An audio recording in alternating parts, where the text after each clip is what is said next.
There's a haiku that goes for approximately 3 hours. That's the first part. After that, you'll be able to get back to all things that are distractive. Programming, the matrix, the grid, all things that make sense. And keep the earphones on because it's going to be an explosion of what they laughingly call contemporary poetry and the music that goes with it. So you're safe so long as you completely don't listen to a word. If you hear, I warn you, that's what's going to happen. You're going to start laughing even before we start doing the poetry. It's not supposed to be, it's supposed to be tragic. You know, I mean, sad, sad, wan, pale.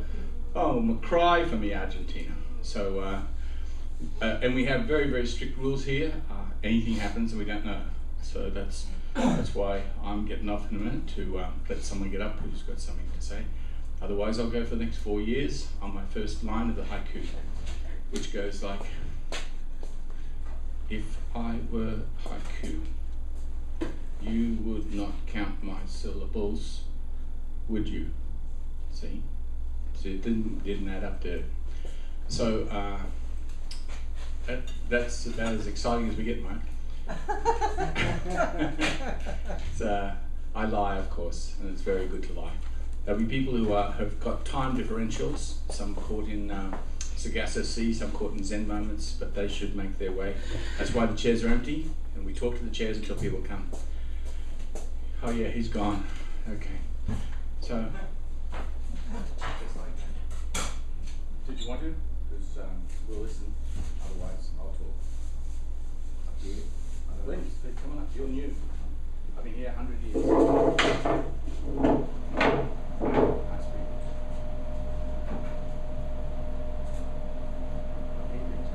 Yes, please do. Hope it doesn't go blurry on you.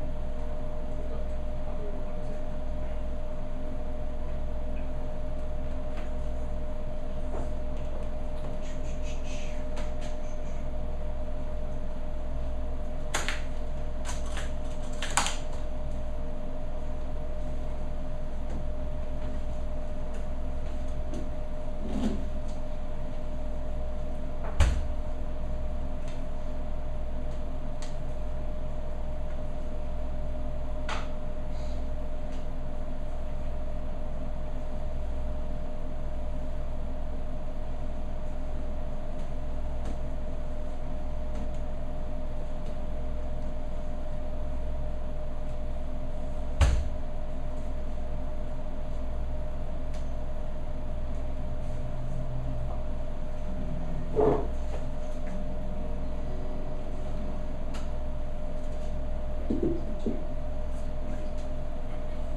Work that you decided to play. Thought I'd live away for just one more day. It's like catching a train, it's up to you to get on.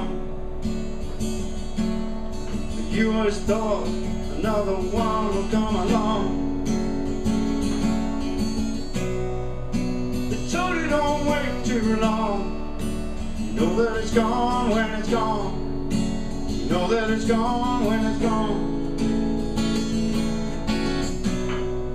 I told you don't wait too long. You know that it's gone when it's gone. You know that it's gone when it's gone.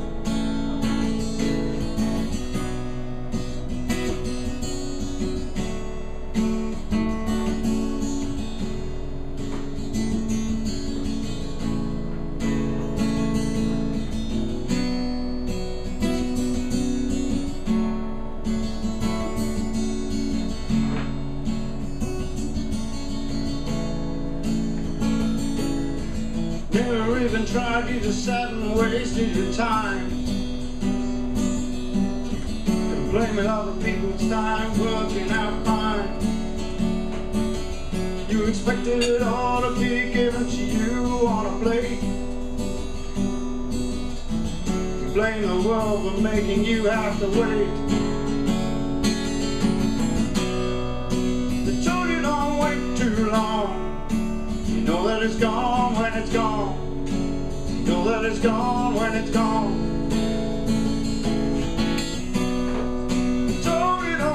Too long. You know that it's gone when it's gone. You know that it's gone when it's gone.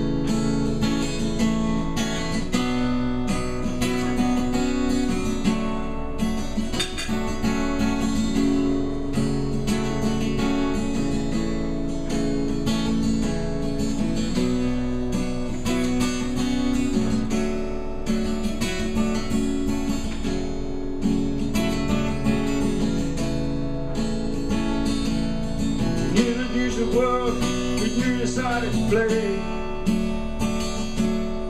Thought that they would wait for just one more day. It's like catching a train, it's up to you to get on. You always thought another one would come along. They told you don't wait too long. You know that it's gone when it's gone. Know that it's gone when it's gone. They told you don't wait too long. Know that it's gone when it's gone. Know that it's gone when it's gone.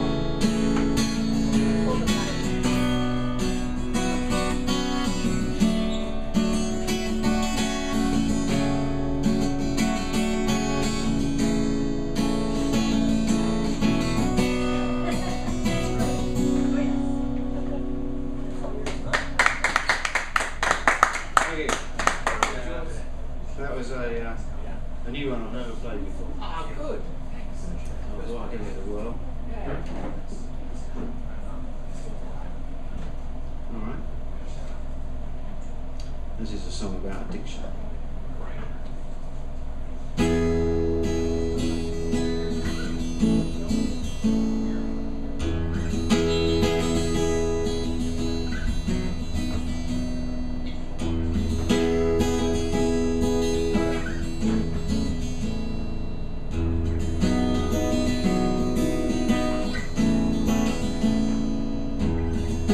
Can't escape from her shadow. It keeps following her around. When she's walking in the sunshine, it's right there on the ground. It reminds her of the things she's done and who she used to be.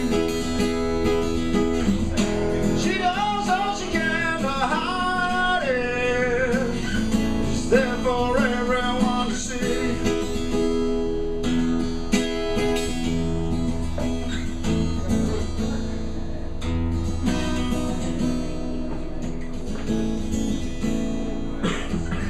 She tried to cut her ties with everything. She tried to hide herself away. There are so many temptations. Keep them all at bay. People sitting in a circle try to relate to what she says. She knows they're only trying to help her as they smile and nod their heads.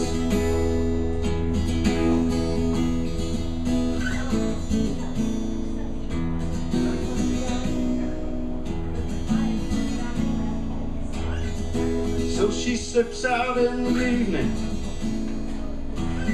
She lets her shadow lead the way. It takes her back to where she came from. Maybe she's still there today. People sitting in what she says. He knows they're only trying to help her. As they smile, I know their heads.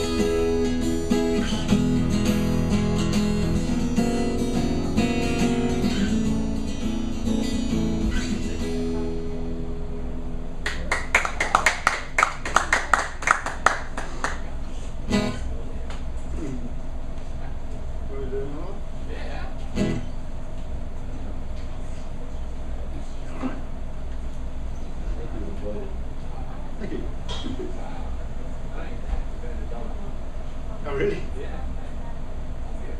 It's amazing what happened. Don't do that. Right? That's great. Oh, my coffee. That's very kind of you. You had it, you did.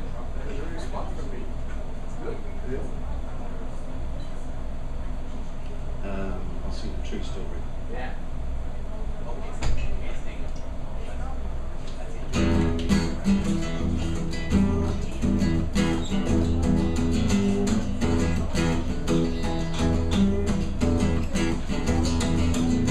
Sitting in a 7 St. Louis, sitting in the dark, sitting in the 7 St. Louis, and the morning come too fast. Took my belt and my laces, come tell the time. There's a weird guy in the cell with me, and he's no friend of mine. Sitting in the 7 St. Louis, sitting in the dark, sitting in the 7 St. Louis, and the morning come too fast. The immigration man said your visa's not in order. I'm afraid that means that I can't let you cross the border. You can take it to a judge, but if I take a day or two, you can sign away your rights and I will see what I can do. Sitting in the sun in St. Louis, sitting in the dark, sitting in the sun in St. Louis, and the morning come too far. So I signed and I soon found out it was just a trick. And they said, oh man, the police over my hands got behind my back. We're gonna send you home, but there ain't no flights today. So we're gonna have to lock you up in case you run away. Sitting in the sun in St. Louis, sitting in the dark, sitting in the sun in St. Louis, and the morning come too far. I'm sitting in a cell.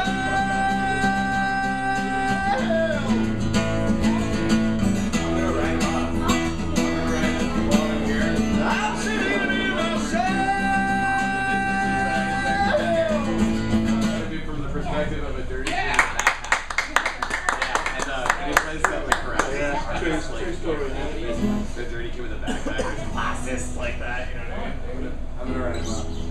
Well, whatever, you know what I mean? Yeah. Like some free spirits, like, you know, I'm gonna write him up, dude. I'm gonna write a local dude. It was the dude. This is an antidote to a love song. Play. But then the lady, when I was like, listen, man, the What's real the problem woman? is that your guy didn't talk to us at all.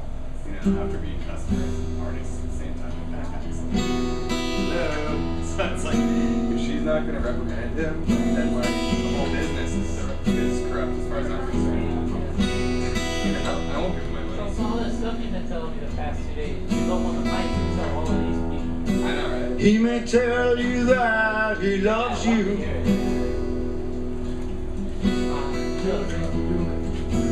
He may tell you every day.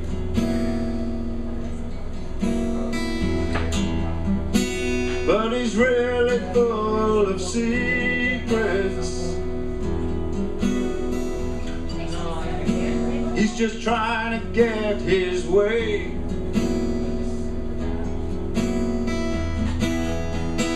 He seems vulnerable and needy. That's just how he plays his game. You may think that you can change him. So many others thought the same.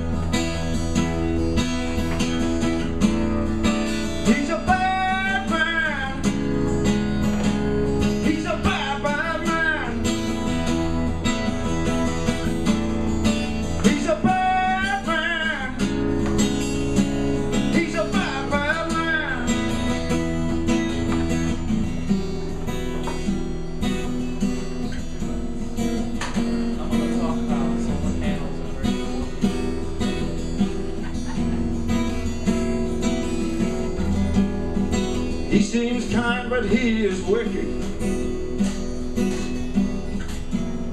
He'll make you do things you shouldn't do. You'll think that he's so caring,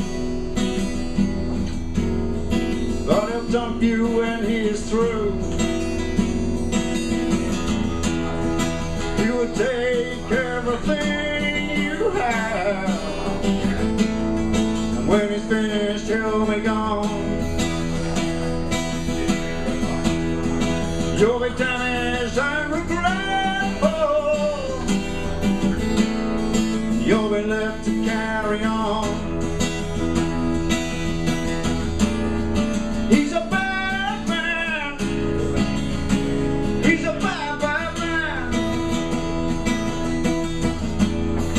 He's a bad man. He's a bad, bad man.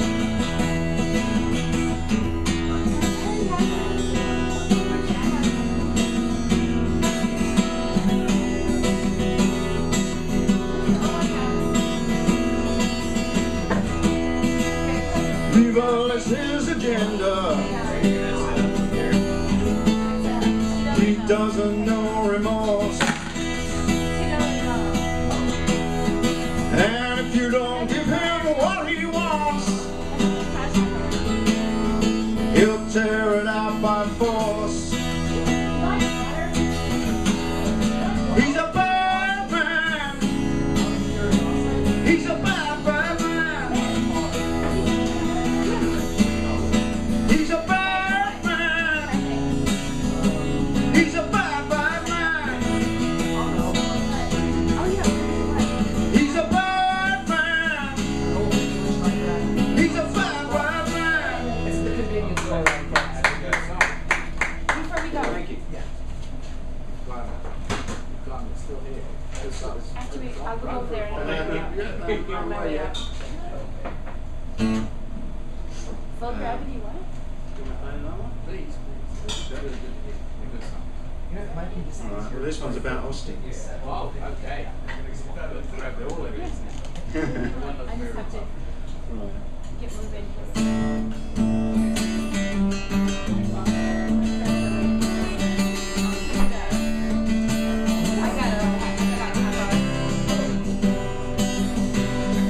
Bouncing down 6th Street, music's on my mind. Heading to some friendly place to see what I can find. Heading down 6th Street, music's all around. Heading to some friendly place to see what can be found.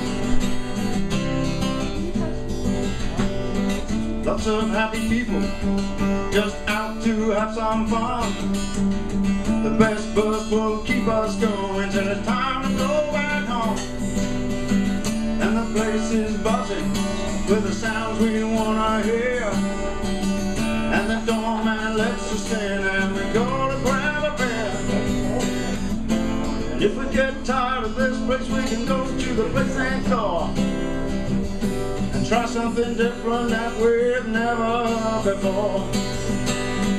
Bouncing down 6th Street, music's on my mind. So some friendly place to see what I can find. Heading down 6th Street, music's all around. ETV's on the French tonight, so that's where we'll be found.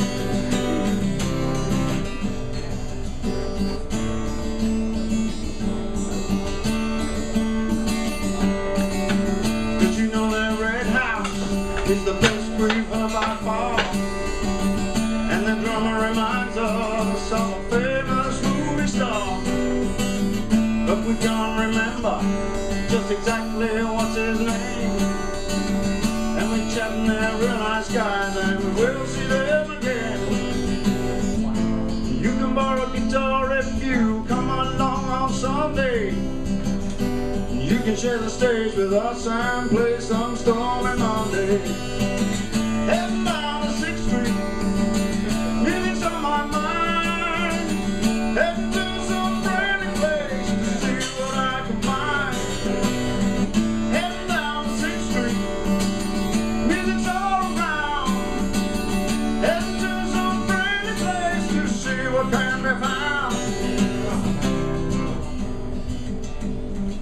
2 o'clock in the morning, and everything's shutting down. So we start to walk back home from 6th Street up the hill. Some new people who are going the same way, and we wait for the lights to change so we can cross the street. And they say, where are you guys going? Why don't you come along? They take us in their truck to find a late night Burger King or a Taco Bell or something. Whatever we can get. Cause although it's early morning, we're not going to bed yet. Heading down to 6th Street, music's on my mind. Looking for some friendly place to see what I can find. Heading down to 6th Street, music's all around. Heading to some friendly place to see what can be found.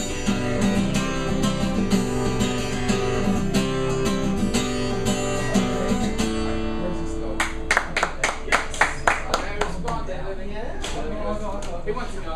Thank you. Remind me when your birthday is. September 9th. Okay, I'm very into Virgo. Makes some sense.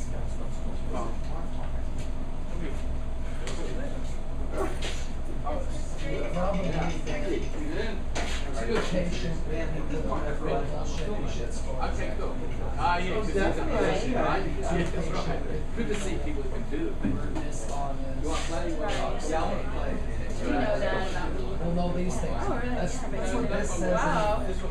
That's dishonesty, addiction, and Right. excess, and that's being excessive. That's holding back too much of being excessively. Well, that's just keeping your own higher ethics, values, ideas, and manners in place. And I think they're couple of shits. Right. Right. There is the shits for 6 ones behind. For those who are curious, that was Mark from Cambridge who was actually doing songs about where you are, where he went. Yeah, that was Mark from Cambridge. Putting up with people with other drama. We're testing new equipment tonight. They're called human beings. We're seeing if they can fit to the program. Don't worry if they don't. You got a little mic here, which is one of those professionals. Hi, welcome back. May you do well. We have jewelry over here made of genuine rocks. This is my yogi set. They are, In every house. They're real. I've I love all the yellow. I just thought sunshine, You sunshine. like the sun. Innovative Yeah, astrology. radiate. That's what he I used to said. be many 2, 3, 5. Now I can't count that far. Conflict for the world. Oh, I that's get. Thom, the world poet. I get. That makes sense. Okay. Go ahead. This is You just go making ahead. the final decision. And that was last weekend, right? That was the whole thing. Oh, he's doing with something. astrology. There was some kind of big thing going on. See, I told you. A cumulation thing. This is all decision about the past, Good. Yeah. Excellent. Okay, well this is the place where we get to untie all those knots that collected during the week. Good. No. What's none of that? So be decisive, right? You're on the cusp of being still on the Virgo side, but you're right at the long influential cusp as far as shall be and astrology. It's been a lot of cold weather the last couple of days, and The newest sign knows that it's a time for boys to break out their journals or their computer screens and start fiddling away about still things. And God, I wish I could play some Cubanissimo. I heard some today and I thought, that's the sort of liveliness we need.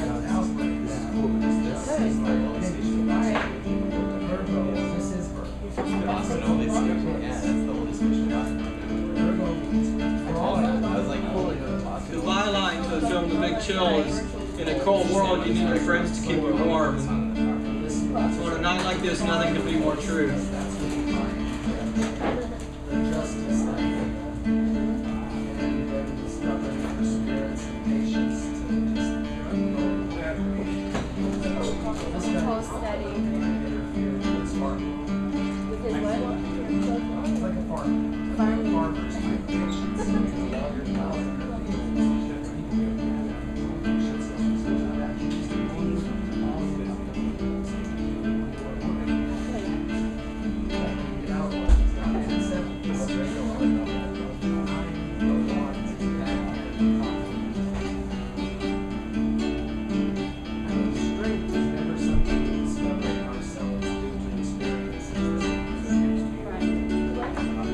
those of you who don't know, this is sort of a plug, but we'll be filming the whole show tonight. And anything you perform will go on the internet in about 2 days' time.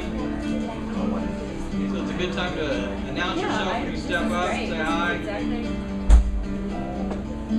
And that, this says, stay hold fast to my commitment, right? To my ideas. My ideals. That's pretty much like letting pass. Right. That's what I'm looking for.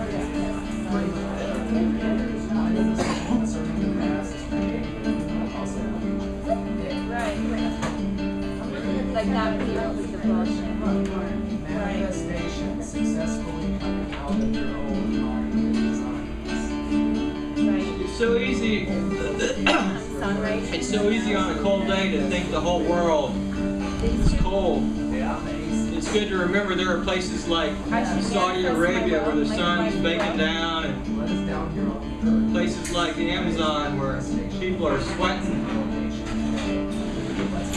It's a phenomenon that witness as a parent, because I don't know how many times I've seen people look at my kids when they were babies and say, they're the happiest babies in the world. And I thought, well, you don't see them all the other times. It's a weird phenomenon.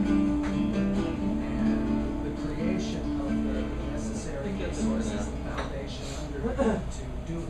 That's it? That's it for now, yeah.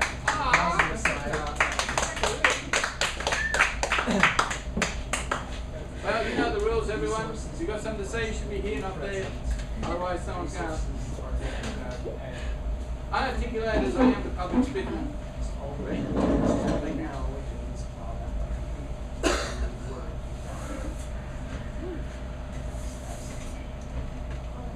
Good, because this is like a total affirmation of what's going on in my life.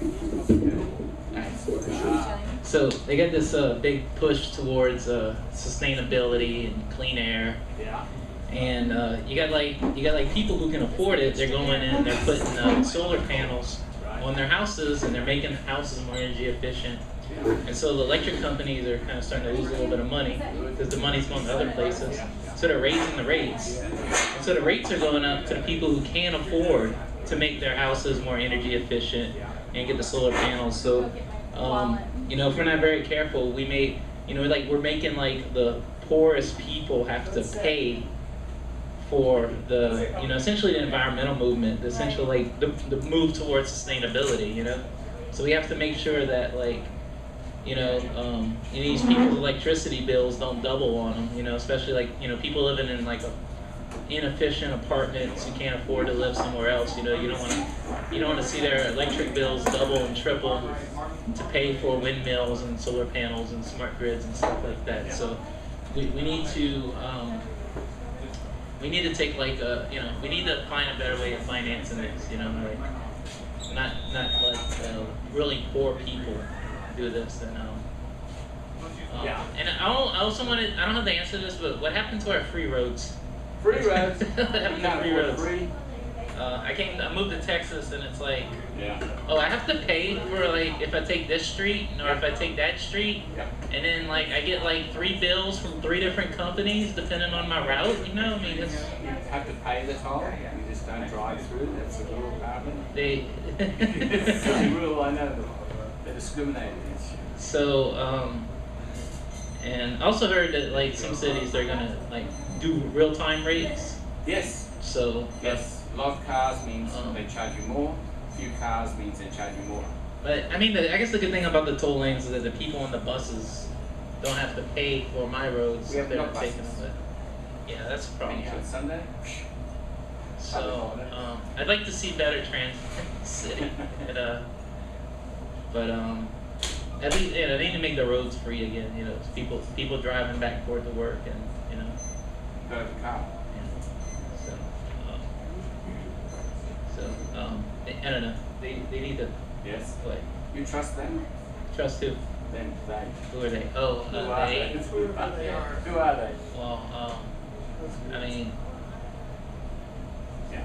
no, I don't trust anybody, but That's like, good. I don't trust me either. But Yeah. I'm programmed to trust they. So. Get off the grid, man. All right, that's all I got to say. Thank you very much. Thank you very much. Yeah, No, it's working. It's working. I can hear my voice. Oh, turn it up a bit. How do you turn it up a bit? Oh yeah, okay. Here. We are slowly emerging to the 16th century tonight. We have a funny little stage mic, and we have cordless mic, which what? Yep. Did you just turn that one on? No, I didn't do anything. Oh, okay, right. So one at a time. Thank you for that. This has nothing to do with it. As Louise said, we've been sitting around in the rain, away from the rain, between the raindrops, and talking about the weather that we don't do. Cisco, Canadian cold snap frozen. Alternative autumn Austin bone shivering, slips under blankets and snores into winter, whose chilled reminders make one value endless sunshine. Others are used to layers and dunas. We light skinned tend to turn blue rather than pink or red, autumnal politics. Goose pimple later we'll convene away from shopping scenes with dreams of sun and summer. First we must survive. To revive after 3 days of sleet and rain and wind. This is not our Austin autumn. It's imported frost from across borders where we do not want to be. Give me artificial warmth of globally warm cities. Rather dream through this and false celebrate on Saturday night poetry. I wrote that. I got one more. If you look at the door, you'll see we're doing wassail again for the 10th year, when the pagans and the Christians used to dance together rather than kill each other. And the big part of it is apple howling, which is a big thing. So this is one of the ones. Lost the wallet. It's good. Yeah. Yep. It happens. Watch out for objects. They hide. They do. You ever try to find? Okay, good. Here we go. Apple howling. Celebrate your seasons fruitfully. May wind blown apples carelessly gift you with the sweetness ancient as pollination. Bees and apple trees have a relationship as mutually beneficial as our marketing. We are as American as apple pie. Yet that apple started in Kazakhstan. Made its way with pilgrims, bees and travelers again, round the world and back again. We see an apple tree in full bloom. Varieties abound in every region, both blessed and blessing. It's always apple season. So I guess it's time for an apple howling. Ow, ow, ooh! Ow, ow, ow, ooh! Who's next? Next Sunday or Tuesday, yeah. Well, Sunday. Monday I drink half of while I'm still here. Okay. Late Thursday night, actually early Thursday morning, somewhere between 3 and 3:30. I was waiting for one of my cats to come in from the cold, or I went back to sleep again. And the window was fogged over, and I could just see just the shadows of the leaves and the twigs through the window and those little pieces. And so I wrote this. I didn't write this about my cat. I'll write something else about the cat sometime.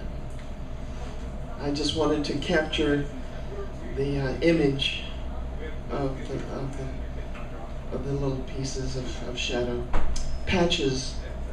Shadows and patches sway on the frosted window pane. An abstract play of swatches projected through the moonlight. Translucent chill incarnate drifts across a membrane of flickering twigs and leaves breathed on cold glass. Sepia puppet silhouettes gamble over the icy film, the partition hoarding warmth against the elements, while I, snug inside my bundle of comfy bedclothes, view the wintry panoply insulated from that harsh world. Thank you. Who's next?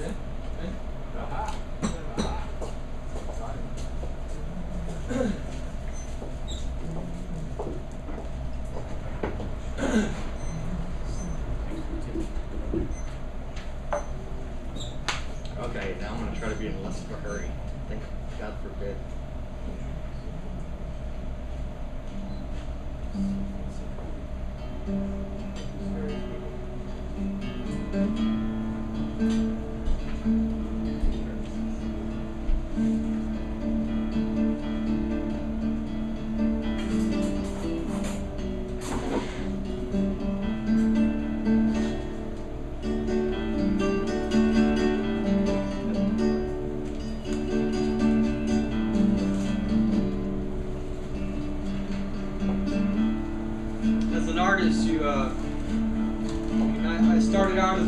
bread and pretty quickly took to painting. And then last year or so I picked up music. And the one thing I don't know if it's you take that course or you take any course, but the one thing you begin to realize is every single one of your actions is a brushstroke on the canvas of other people or the quiet.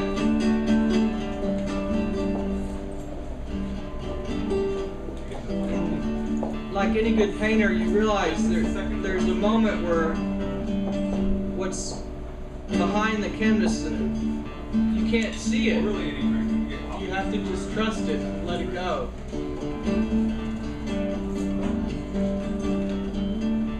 And it's a reoccurring image in my mind that all the creations we make are real things. I mean, I know the people I've ever written about are real, and all I've ever done is just written their stories.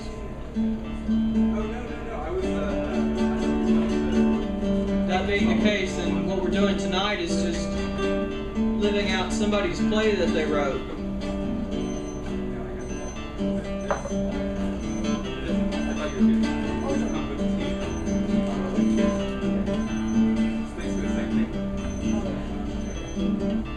And I know somewhere in this play, there's a me laying in the middle of a riverbed.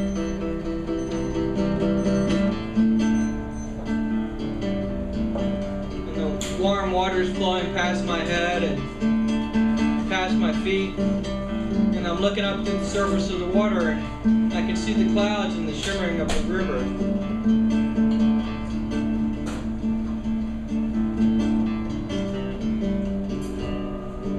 I think the most beautiful things we've ever seen, we can't quite put our tongue to, but we keep going about it anyway.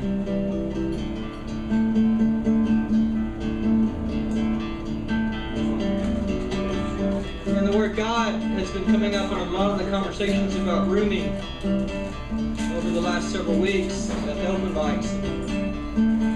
To me, that's the song we all know, but we just can't pick out the words to. It's as if we remember something. We know it. We know it's going to happen. We know we've seen it happen, but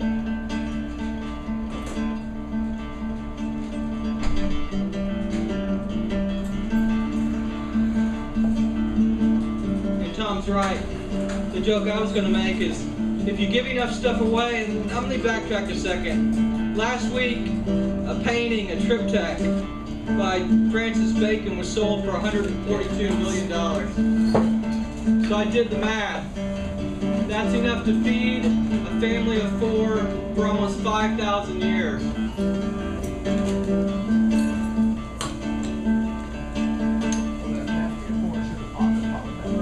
5,000 families for 1 year. But the really nice thing about giving so much stuff away and giving everything away is when you wander around your house, you don't have to tell yourself, where the hell did I put that? You just gave it to somebody.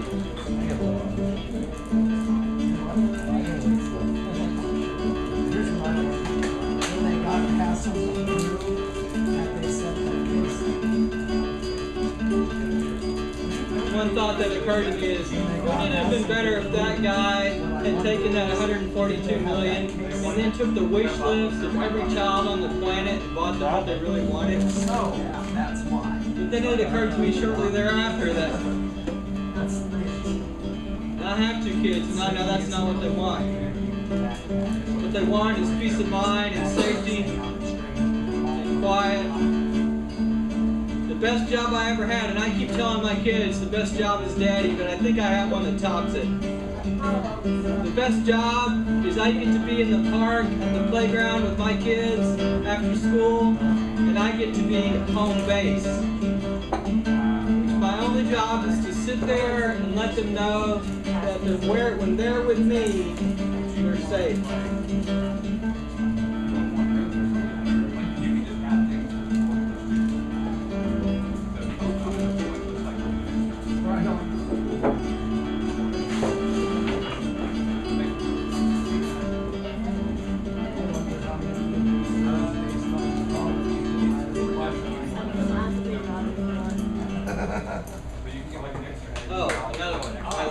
I said this in a letter recently about paying attention is screwed as an idea because you don't really spend it like money. So I have a better one that I'm trying to coin tonight. We're playing attention. So we're playing attention. Y'all are sharing it with me. I share it with y'all. We bounce it back and forth, and it goes around the room. So let's play some attention tonight. And thank you for playing attention with me. L, playing. Very good. Playing I attention. letter L. Thought I'd write you a letter A. What was next?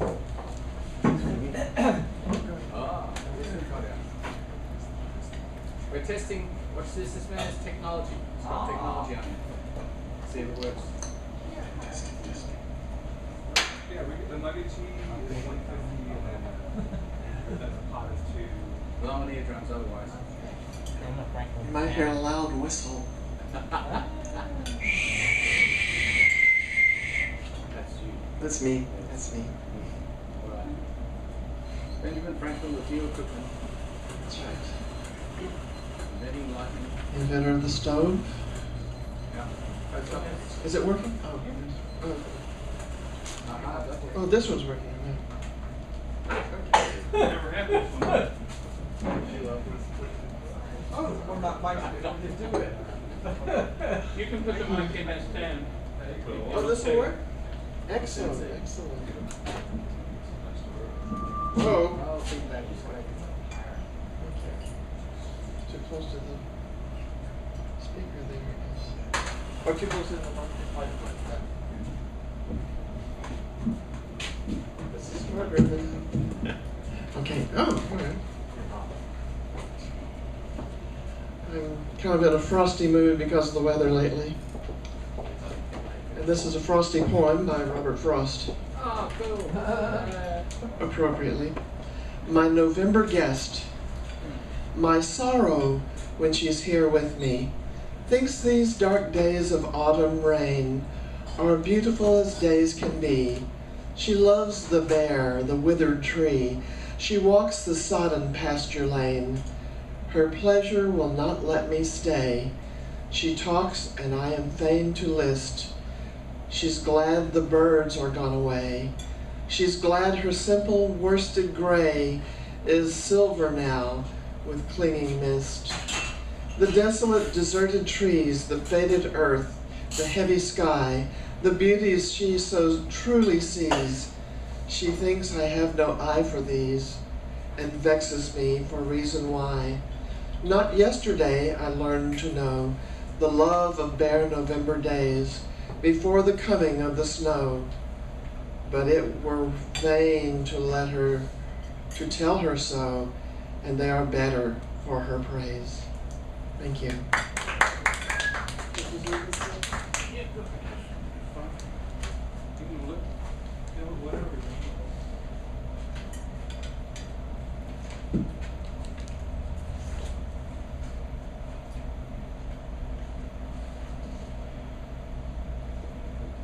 The white eagle. The white eagle searches the sky for the hope of the awakening glow. It circles of light in ever-reaching eyes of truth, piercing its way into you, for the purity of its flight will surely bless you in the inner peace of eternal bliss. To an ever-increasing world of creativity, the white eagle wing covers your way in the protection from the spirits that has chosen you to follow and then to lead among the difficult path to affect humanity's plight. For in the garden within you must be shared, or it will surely die.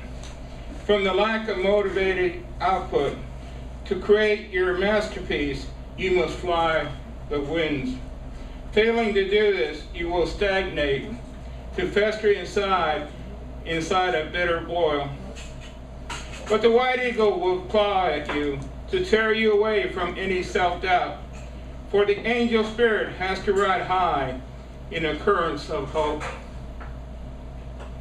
That the beauty we all seek will become visible to all others, like a rainbow in a gentle morning mist. It shall show the way. Thank you. Brian. Yeah. Brian, he's doing it.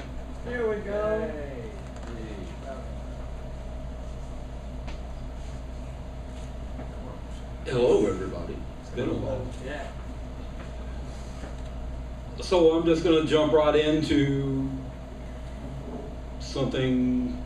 Okay. So remember the 5th of November, the gunpowder treason and plot? Yeah. All right, this is what I think about the commercial representation of that and all the people who think that Alan Moore wrote the Bible. Oh. This is called branded.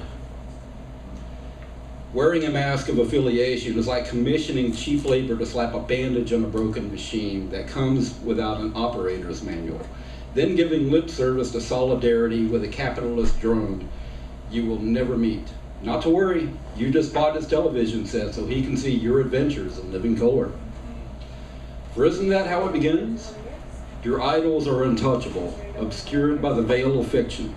How exciting to talk and talk and talk about what a fanatic you are, and how the smeared footprints and ghostly voices and the echoes of chains and the lingering afterimage of flames inspire you to change your life by settling into machine-stamped, mass-produced autonomy. You've traded your estates for new old. You still improvise from another script.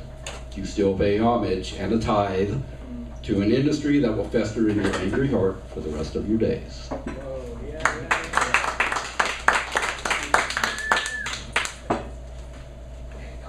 So, he's 8 hours ahead of us, and so I get this email at midnight last night, asked me to commission a poem for this morning, because every day they do a thing called Gonzo blog in England, and I have one of my poems in there, but I've never met this person, and I just have to tell you, does anyone know about Georgina Anderson? Anyone ever heard of her? Sounds vaguely familiar. Yeah, it's vaguely familiar because it's a big ripple in a small pond. The story is she became emergent as a 15-year-old singer, a prodigy on those fake talent shows they have over everywhere, you know. And then came out that she had terminal cancer. So suddenly the world woke up. It wasn't just the words she was singing, it was the fact that he was someone who wanted to be heard. So she said, I only want one thing. I want my music to go out to the world. So they had her funeral yesterday in a place called Musk, wherever that is. And the football club there had her song sung twice. All you wanted was your music to be heard around this world. Your YouTube amplified you. Now your single will rise in charts in memory of your life. Her single is number 63 on the top 100 in England. Just 15 cycles round one sun. Even cancer cannot silence Georgina Anderson. You channeled Bonnie Ray, then wrote originals. Your voice heard at football, now hear only images and sounds of a life that found harmony in family and the love of those who value song. Georgina Anderson is gone. Her voice lives on. And on the brighter side, the idea of the body. You know, the idea is that a community is a body, okay? That's the metaphor. So, body politic or body corporate, you choose. In your body of knowledge, is your body blessed with flexibility to make fluid motion with another, uncover harmonic modes of movement, relying upon some other body who is more than a body of evidence that bodies celestial can dance Tai Chi for millions, personal moves for duos, world is a ballroom for our bodies to move. Do you hear that guitar, son? That soundtrack is yours.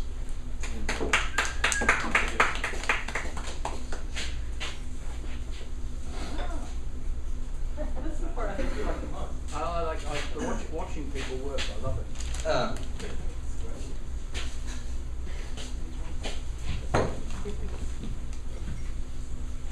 Hundreds of miles from now, and now being all that ever went into us getting to be in this room at this moment, paying attention. So all those hundreds of miles that came into that momentum that drove us down the river to this place, hundreds of miles further on, aka 5 days from now, we will all be in very contemplative, meditative moods, most likely, as Thanksgiving is celebrated.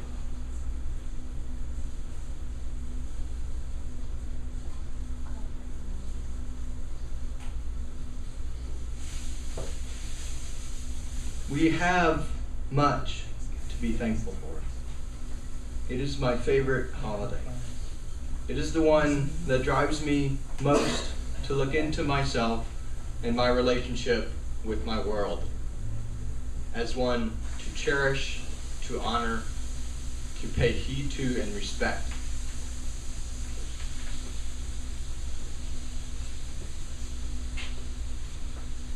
I'm coming off 3 weeks illness,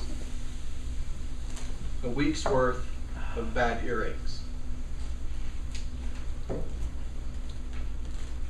The pain of which drove me to write for those who are in physical pain.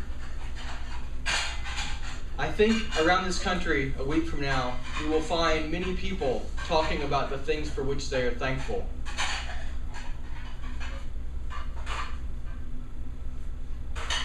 There will be those 1% who are thankful for their greed and what it has accumulated them. Their paintings, their art, their capital. There will be the 99% who are thankful for friendship, love, companionship, honor. Honor. Honor. Honor. Honor. How do you pay credence to the voice that says, I am happy to be alive? You share it every way you can, any moment you can. Somewhere hundreds of miles ago, I was laying in a tub, wondering why I should ever move again. Happy in my blissful, warm tub, zoned out, spacing out, thinking my body doesn't need me anymore, I can go away. The cool thing is, a voice says, go. Go to H-E-B, pick up a gallon of milk. Go to Shell and buy a pouch of tobacco. Go to a friend's, go to an open mic. Go someplace where the pain in you can be shared with the love of others, and y'all can all play madly, wildly in attention, because every little moment really doesn't exist, but in that transit between where we came from and where we are headed. Headed. Ah, interesting concept. We don't really have them. It's a fallacy. It's a fallacy that is given to us from the time we were born when somebody points their finger at us and says, oh, what a cute baby. And the baby says, oh, thank you. Hide and seek. It's the third eye that my children have become so familiar with, that my son now says, yes, Daddy, I know I have 3 eyes. I love it because I can turn all of them off and sleep through my science teacher's class. Which I think is heading to something interesting in high school. That eye, in the space that we're in, looks at us and watches all of us and sees all of us and hears all of us and says, let somebody else play with your attention. Thank you. It is Julien. Favorite mystic. I quit being mystical when the psychedelic drugs finally left me mostly alone. And I haven't repeated them. I wish I had lived much more practically than I have, or at least sometimes I do. Anyway, for some bizarre reason, I started on some ramble on Facebook today that is an unpublished note as yet, and I got into my childhood, which y'all may have noticed if you know me very well, I pretty much never talk about. That's true. I mean, I don't much mention what I was like, and I tried to describe me a little bit for some strange reason. Imagine being a child whose every word sounds normal to himself, but sounds to everyone else like books that child hasn't read yet. This kid don't sound like anyone else in the village, and he has to be told by both parents, neither really politely, to quit talking like that. You know, like it's a put-on. Mother knows better. She knows her child is some kind of ancient freak, always has, but wishes it weren't so. Father comes late to things and was worth some entertainment value at best. The boy just freaked him out, the first of many. Not that this is what the kid had in mind. Freaking people out didn't become deliberate to some degree for quite a number of years. The boy had no sense of living in public, having a difficult message, any of it. He liked game shows, Bugs Bunny, Gilligan and Lucy, the works of Rudyard Kipling, chewing tobacco, and snakes. He was 5, by the way. He liked the illusion in church with his grandparents of staring at the white, square-tiled ceiling with its sharp, arched wooden beams until that ceiling would suddenly seem to drop at you a good 30 feet. He hadn't started really listening too carefully to the words yet, words that would make him angry even long before he admitted it to himself. The willed hallucination was the thing. Still, and he knew not to speak until he was spoken to. Grandma had never been unclear on that subject. Was there meaning in the little boy's favorite vision, though? The strange and scarred, corrupted and knowing old thing he's become wonders. I mean, bringing the church ceiling down low by an effort of willful perception? He did think of it as such. An effort of will. The creation of that illusion. It was innocent of malice, this vision, having not connected itself to history or symbols yet, to concepts like karma, or other things that have been reduced to words. For a moment I can remember it as just a wonder, as an inarticulate first awareness of something fucking huge. As a child, the God I found in the Church of Christ, before their words corrupted it, was me. I could bring the roof low, and it was a joy to behold. It's a blessing that the child did not know how to say this quite. He knew the Latin names of rattlesnakes and could read Kipling to himself by 1st grade, but he didn't know how to express this. I've forgotten most of those Latin names and am more likely to be reading cracked.com lists for hours at a time than classic literature. But I do know how to say those things he didn't. The rattlesnakes in my imagination now are in the fists of a blonde female antichrist in a pit, and she's punching a man to death with them, leading a bunch of weird Christians in a chant as she does it. Somehow I think that little boy would have approved of that. Somehow I don't think that would have scared him. It kind of does scare the twisted old thing he's become, because that creature understands the depth of anger that drove it, that wrote it. Every now and then, the little child I was once gets a glimpse of what life has made me. And he's a little freaked out.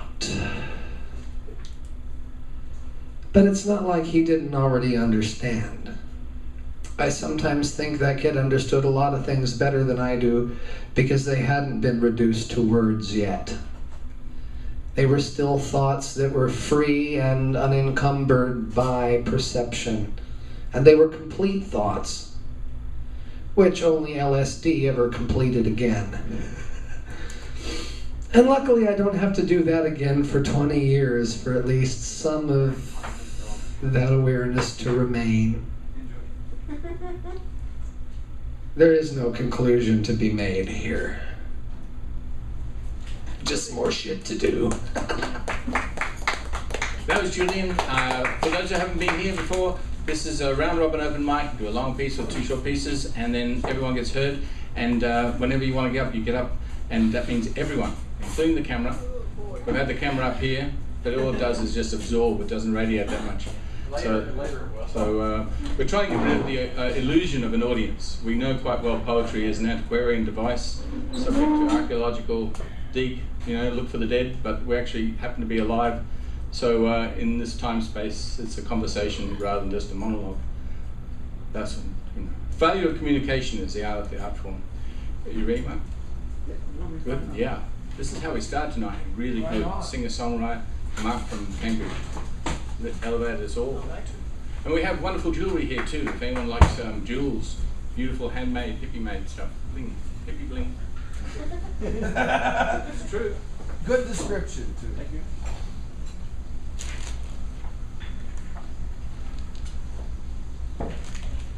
Oh.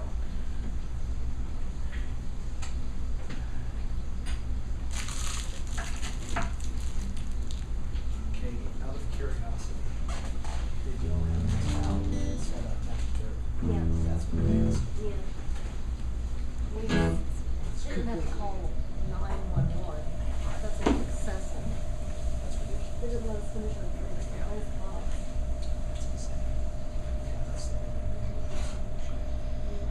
one's called Airstrip 1. It's not like you can cooperate with her.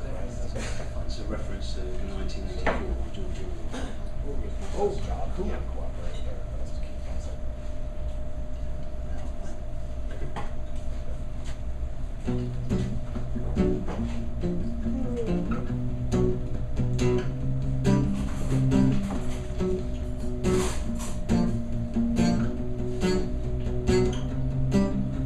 I just realized someone's watching me. Every time I go out, I'm on closed circuit TV. When I'm driving in my car, they know where I've been and when. Right? They can probably figure out when I'll go there again. They can track you down within a meter or two. There's nothing you can do. Say goodbye to freedom. The time has come. Say goodbye to freedom. Welcome to Airstrip 1.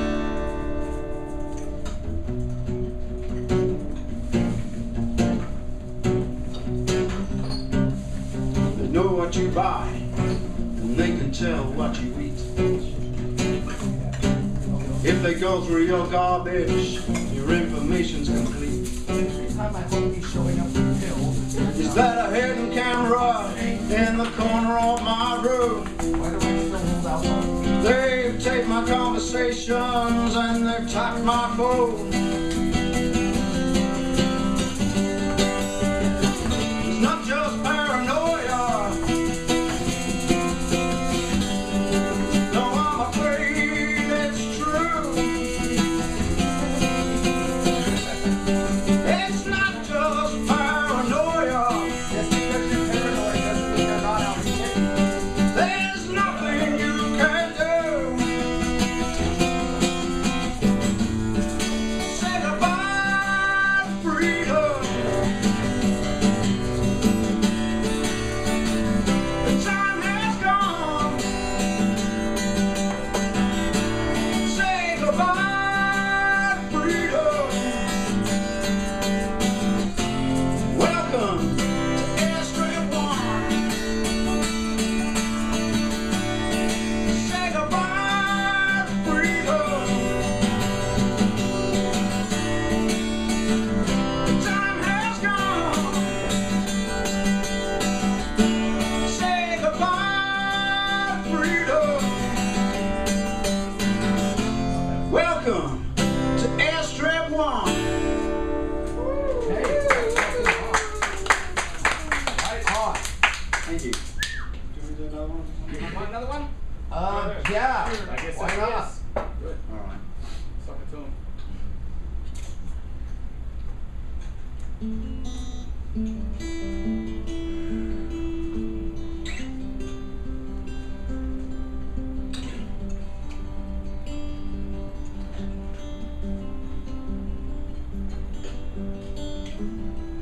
There were two paths I could follow. All those years ago, I think I chose the wrong one, but I guess I'll never know. And I wish that I had listened when I was just a kid. And I wish that I had listened, but I guess I never did.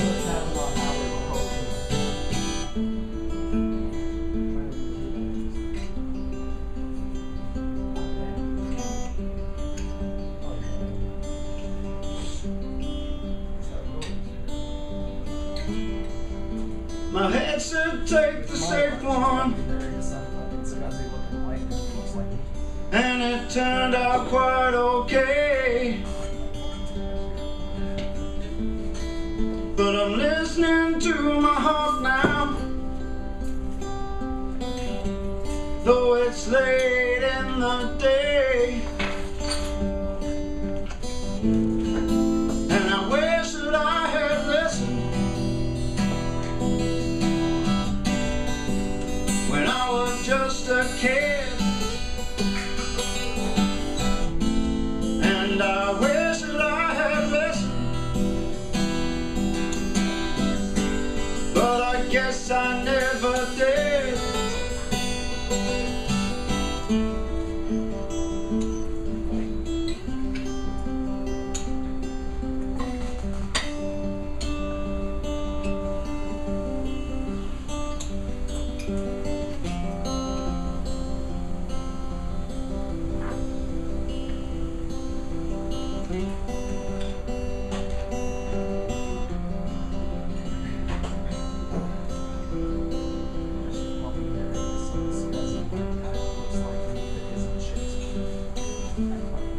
And I don't want to let anybody down. If I change the things I do, and I don't want to let anybody down. Mostly that means you. And I wish that I had listened when I was just a kid. And I wish that I had listened, but I guess I never did. And I wish that I had listened when I was just a kid. And I wish that I had listened to my heart, not to my head.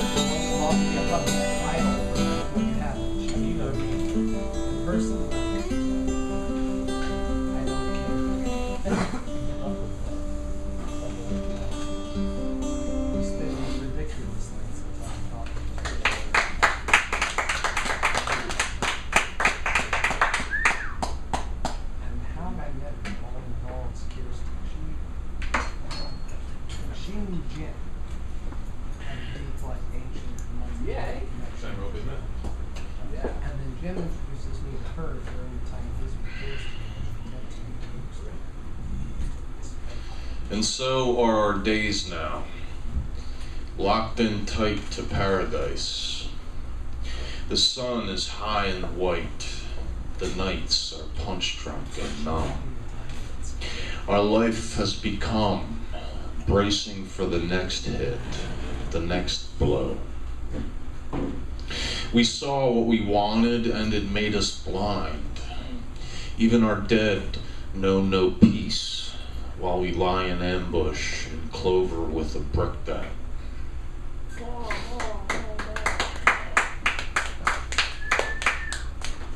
Thanks. This fall, just as the shadows crept out furtively like they could forget about the sun, we put on our masks and did the dance, forgetting the heart's seasons like it could be summer forever. True love happened and it found you out, but you settled for an escape in the gold mining towns. You'll grow restless again, I know, and you'll find how shallow those sunny pools of LA can be, and I'll hold the sea inside me and relish the salt and the wind. I'll keep these roses I'll never send, and light a dead altar for the living. For your alarms, I'll hold a silence, and the chatter will break around your pretty face, but I'll never be at the party.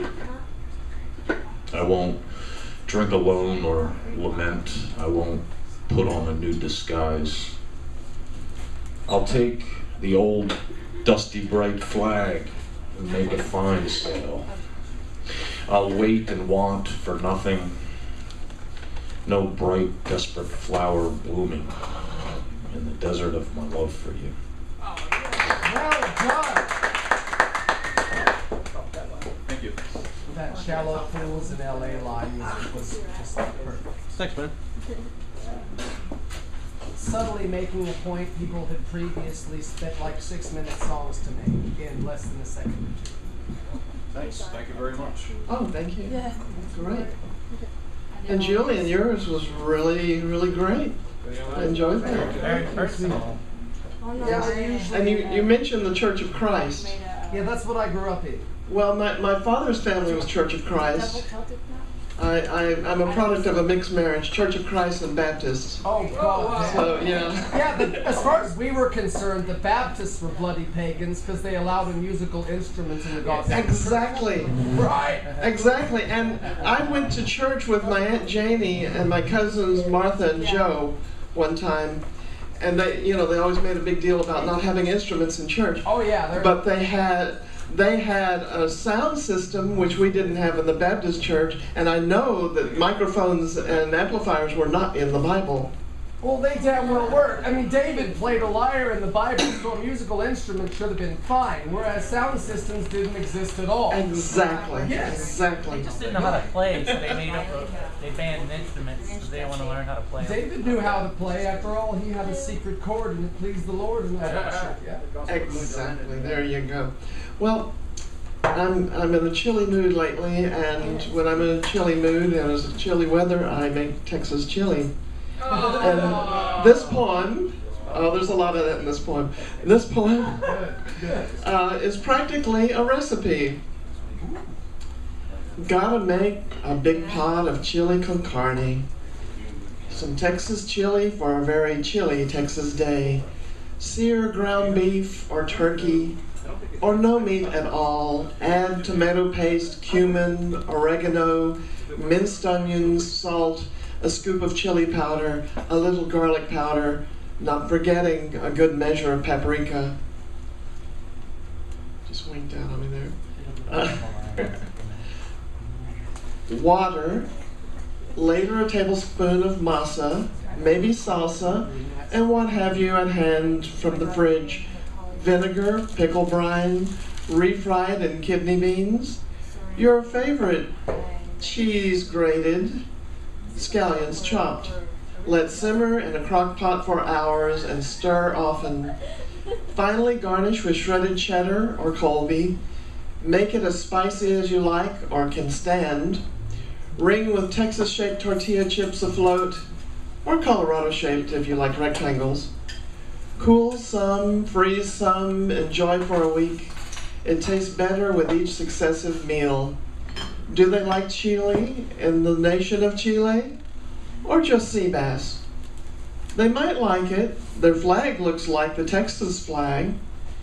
And chili gets chili, more than we would imagine. If they get chili, they should get chili. It will warm the cockles of their Chilean hearts. Thank you. Fuck yeah!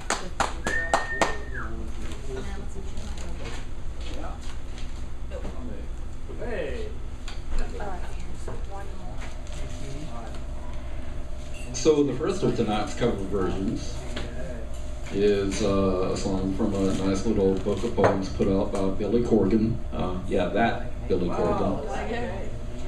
From a book that a book of poems that he published 90-something, called Blinking with Fists. And I'm going to read perhaps one, perhaps two. Give me just a second. I thought I had the thing. Yeah, here we go. So this is A Most Cautious Wit. Oh, sob and spit, cautious wit. Get lost in this. Devotion to oblivion lends strength to chatterboxes that take coins from empty pockets. I know your vision's forsaken, and the abyss where kisses drain, for it delivers as it should. Such arrows are fire for you to sling from ear to ear and ring to ring. My colors mix most everything. Get lost in this. Get lost in this. Travelers knock. You let them in to mock your silence and quiet, worn thin. As your judge, I justly rule. You're guilty of madness and boors, all fools. They deliver to me your very sting to leave flat and be neatly tucked away when the moon opaque sits on your belly. I shift your focus to eclipse. Place your hand on my heart and your wish on my hips. Sit still, my friend, occasional confidant. Let's get lost in this. Lost in this.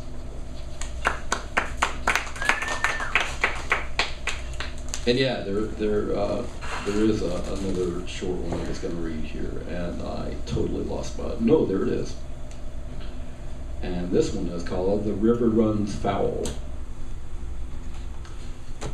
The river runs foul from the gates where my father once stood, down to the apple trees, from mirror to the gutter.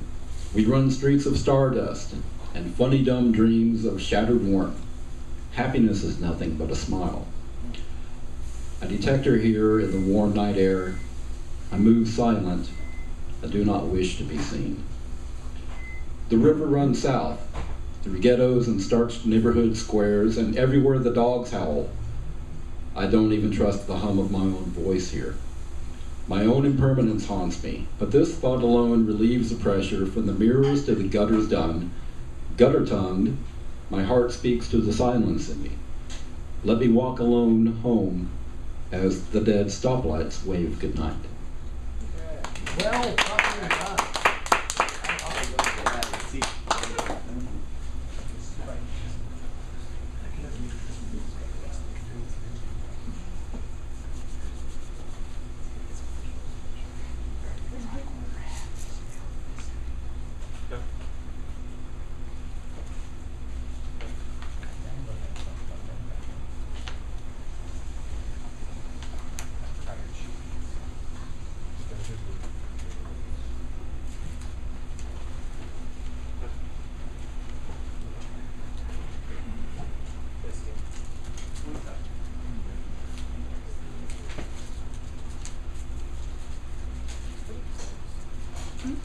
Trying to work out some bugs here.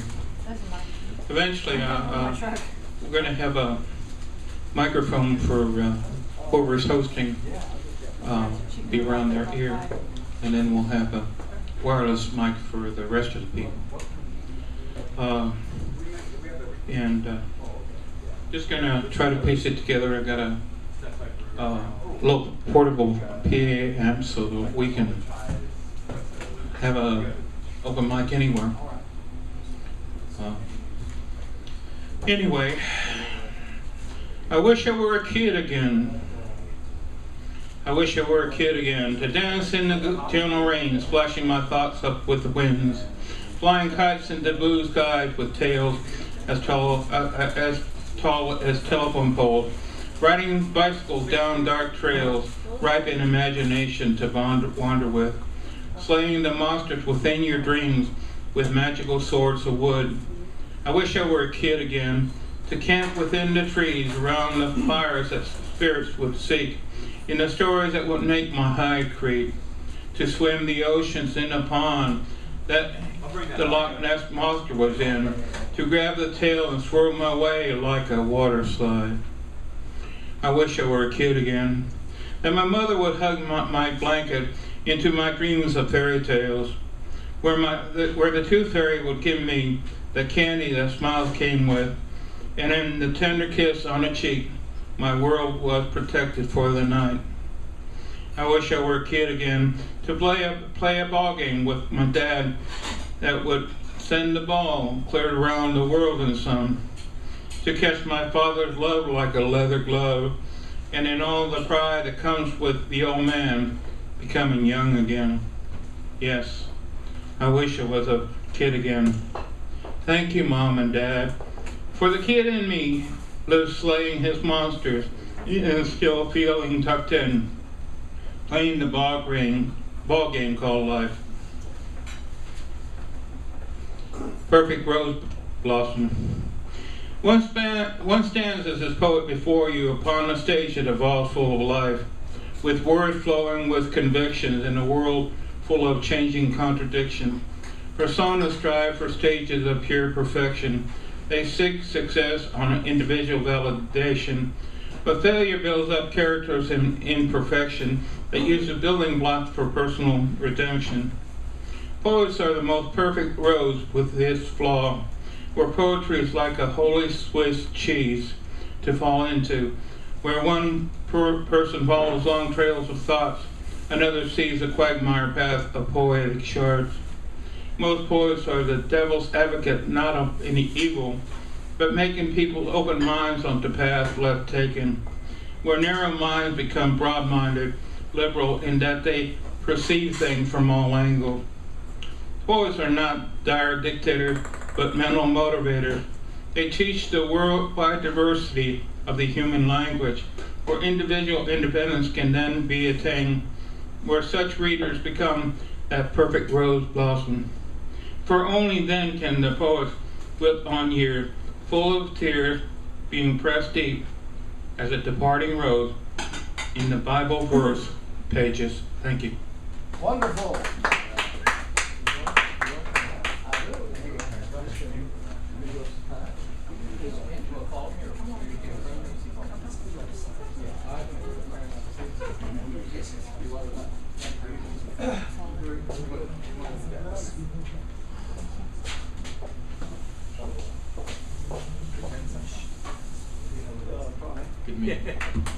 That was my favorite. Yes, we go. Beautiful set, brother. Beautiful set.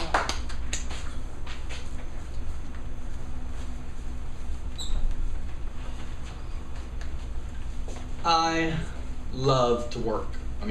I love to work. I love to work. This is one of the things I do. Some people work to live. I live to work. Yay! One of the other things I do is Open Mics Austin, which is this website we're talking about. It's called openmicsaustin.wordpress.com, where all the shows are archived, etc., etc. The other thing I do is this sort of work, and we'll get to it now. The real work of a poet, as I see it, or at least of this poet at this mic, here and now, is to trust my intuition, to do something I have never done before, and go out there and believe in who I am, and say things just so I can hear them. So often we write all these things down, and I started that way, writing everything down, and I wanted to write it down because I was compelled to write it down. Put it on a piece of paper, and I still do it. I still send out poems and emails. In the back of our brains is a poem we've never written, possibly will never see, and it's only when it comes out here in this moment where we all share it that anybody ever gets to see it. And if you say something really brilliant and wonderful later on, you can go write it down, or you can check up on Mike's Austin, listen to it and write it down. The thing that gets me the most is, do I care too much? Or perhaps I do not care enough. I find myself sometimes saying, I don't want to do that. I don't want to get a job. I don't want to wake up. It's a very screwed up turn of phrase. I do not want. And then we're brought to, oh, I do want. I do want to work on publishing other people's writing. I do want to teach people that it's okay to be cool and love everybody no matter who they are and where they are and when they're from. I do want to do that. So it seems as if, in this poet at least, there's a big, thick rope. When I was in high school at field day, I played tug of war. For field day, we had tug of war. We had 45 students on one side of the field, we had 45 students on the other side of the field, and they had a big, thick rope, and they all said, heave ho, and we pulled the rope back and forth. And perhaps your life is like that too. Perhaps you get pulled to one side to do something, get pulled to another side to do something. The fascinating thing is in the middle there's a continuum that connects them both, which is try no matter what, and then let it go. Because no matter how you look at it, on one side you're going to be on one side of the line, or you're going to be on another side of the line. My son said, Dad, you don't really do poetry anymore, you just speak, which is true.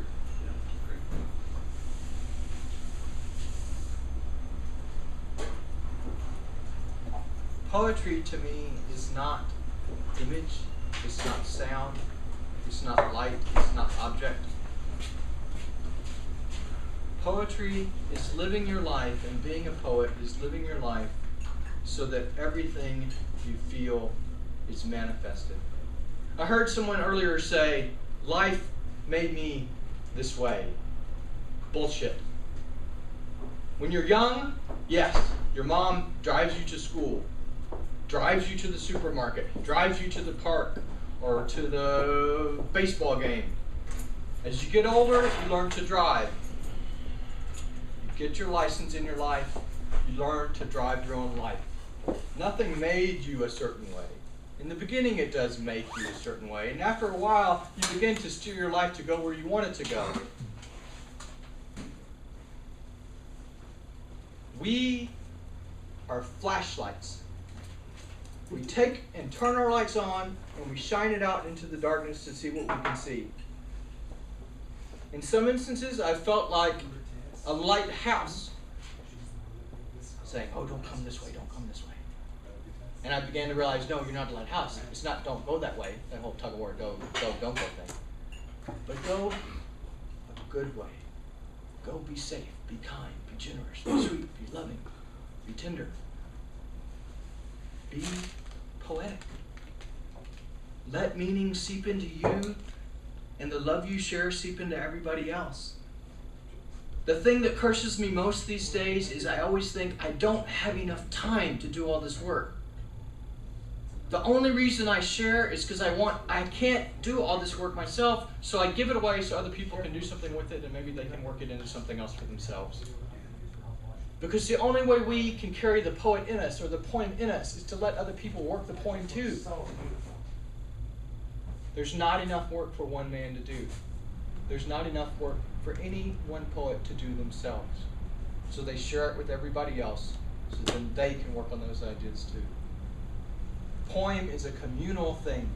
It's something we all live in and we all love, and are oh so blessed to be graced by. Thank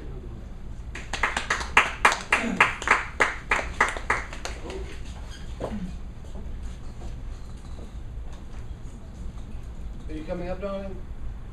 Oh, okay. Okay. I'm just gonna do this song.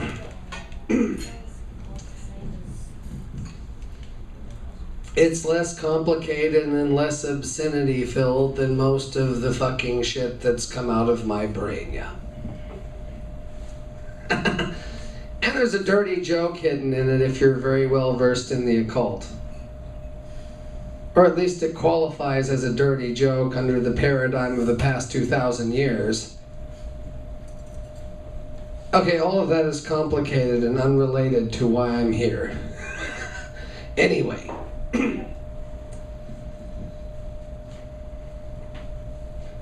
When I make the winds blow, I can take the freak show, and I can take it on my toes or on my knees. When we build the fire slow and we let the screams go, and it's our breathing that moves the trees.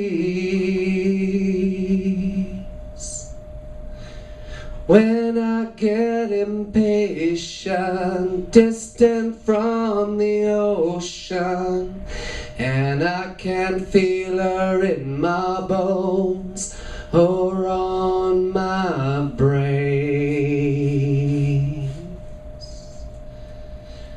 then I need her starlight drinking down the moonshine, and we're swimming in an ocean of space.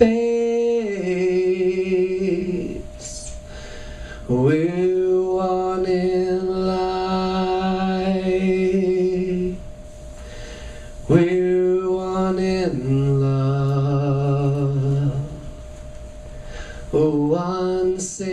sacred mother, one royal blood, one swallow of life, one pint of ale, one bottle of wine licked clean from a holy grail. When we've dropped illusion, known intoxication, we feel her laughing in our hearts and coming in space. Dreams of dissolution, clearing of confusion, as we come with her beyond the pale. Seasons move in real time, winter fades to sunshine, and she feels the summer's kisses color her face. Now her lover sees her, no regret will freeze her, and in their union we will know grace. We're a puff of smoke, one bush's flame, one peal of laughter, one endless name,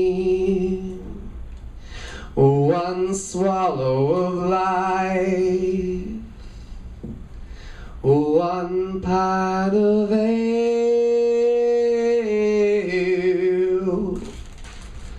one bottle of wine licked clean from a holy grail.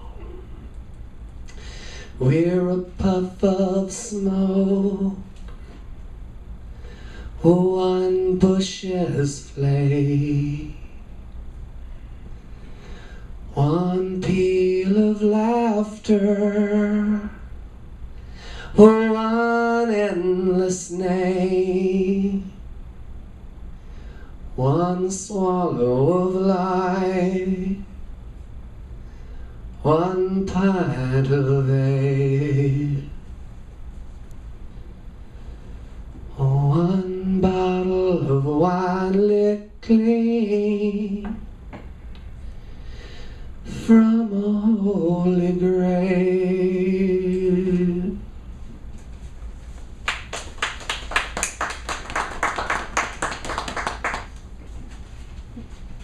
Need a guitarist that can help me finish that shit, yeah?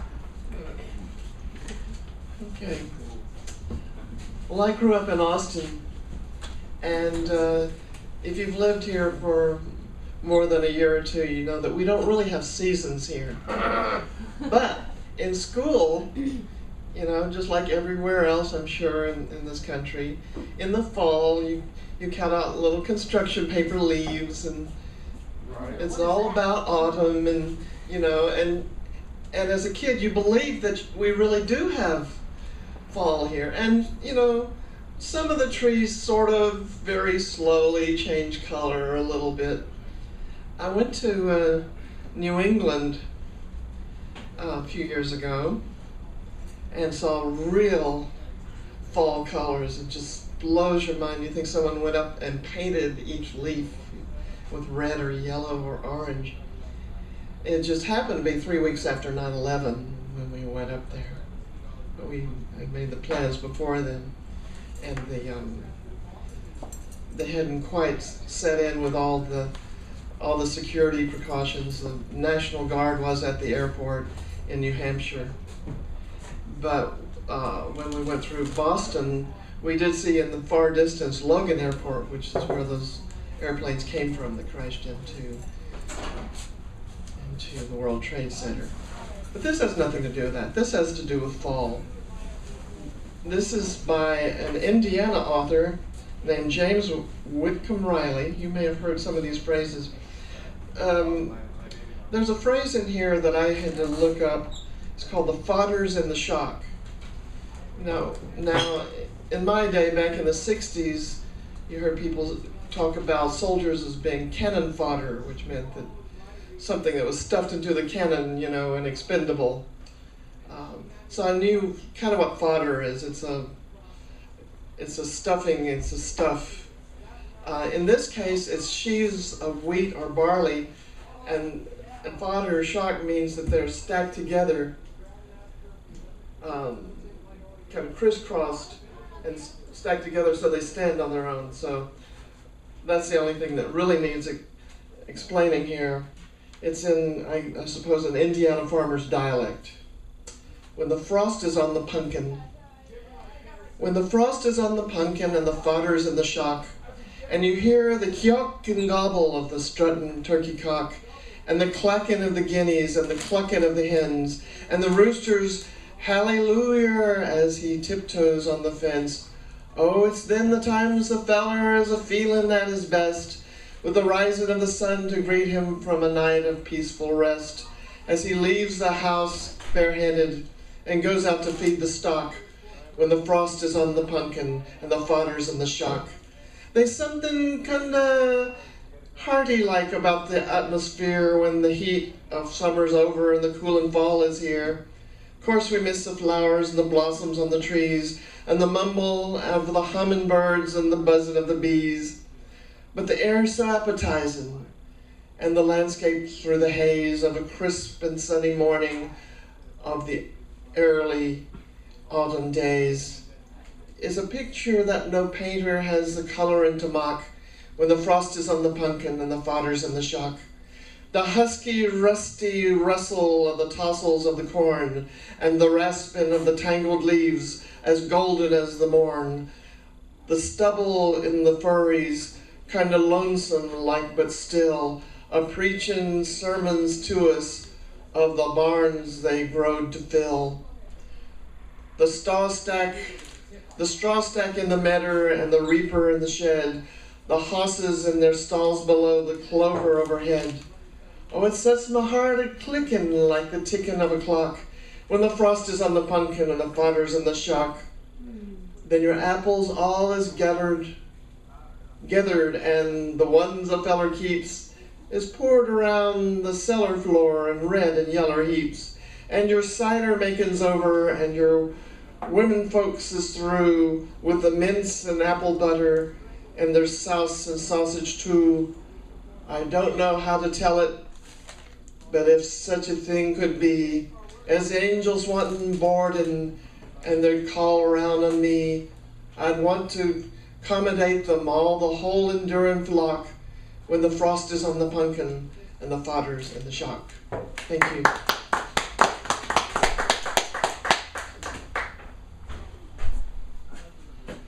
You molly-coddled duck-swallops.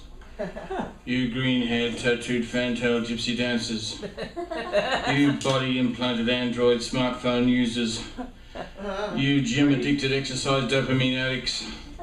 You gridlock-sitting, traffic-fuming bicycle knockers. You post-literate virtual 3D hologram Barbie dolls. You painted perfect polished printing princess syndromes. You snail-so server on donkey's backup computer programmed. You sleepy sedated stimulant sinking sly slippery slopers. You backdoor breaking burglar boys faking pretext for authentic quackery. You lost soul doctors of heartbreaking wanting only more snut fasteners. You science frictional planetary parasites imported from Paris and Paraguay. You yak yak tack tack techie techie techie tack talk talk talk prologue to a psychodrama for one. You mood swinging dish breaking Turkish dancing riot policeman. You Armageddon adapted rapture rap right wing zealots hooked on victim crucifixion complexes. It's not you I'm talking to. Sure felt like it.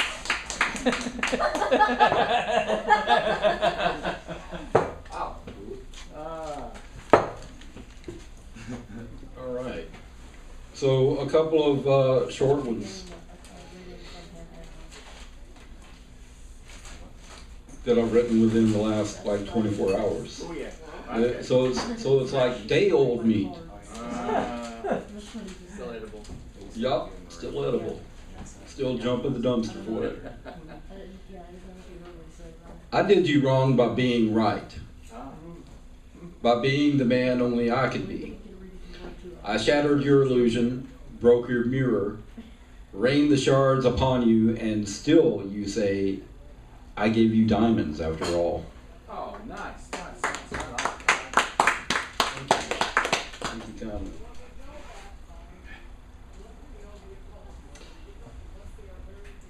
How warm this moment, like it's the breath from a coffee machine. I inhale the color of roast. I inhale an imaginary memory of you. And there is a moment I drink your skin and taste your hair and feel your reigning soul as true as ink on paper, black upon white. Now reverse polarity and tell me you had a wonderful evening alone. Oh.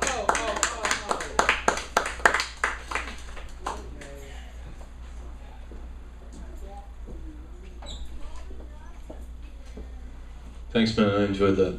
Cool. Appreciate that. Thank you, bro. I don't have any segues except to say that I go home to Philadelphia about twice a year, and I do a reading. Got a pretty big deal of a reading happening in my hometown. So last time Thom saw me was in June. It's right before I went home, and I come out to these things to rehearse, you know. Good. But this gentleman up here, it really resonated with me. Feeling the love, you know, just feeling feelings resonate. It's really what it's all about. So a short one and a longish one.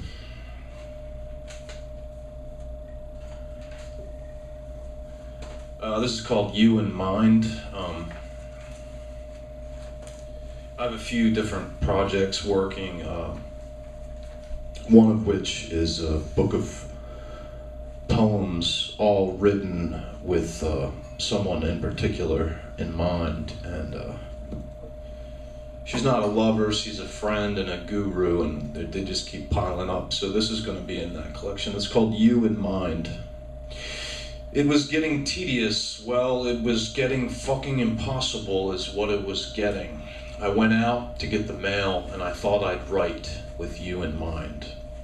There was a thunderhead crouching like a dark dragon way off and down Rio Grande. The old man's transistor beneath the palms played classical music, but it was only coming through in waves. The heat had even cut and smothered music, so be glad you left, because here nothing good will survive. Upstairs, the office floor was lined with broken glass and coffee mugs and cigarette butts, and no, I'm not being poetic. It looked like a war, which is all that great writing seems to be. Great writing can sing of victory or no victory. It can sing its own truth or sing no truth at all, as long as it's singing, be it on the roof of a dead Confederate mansion, or indoors by the type in the AC, sipping cold mate and writing with you in mind.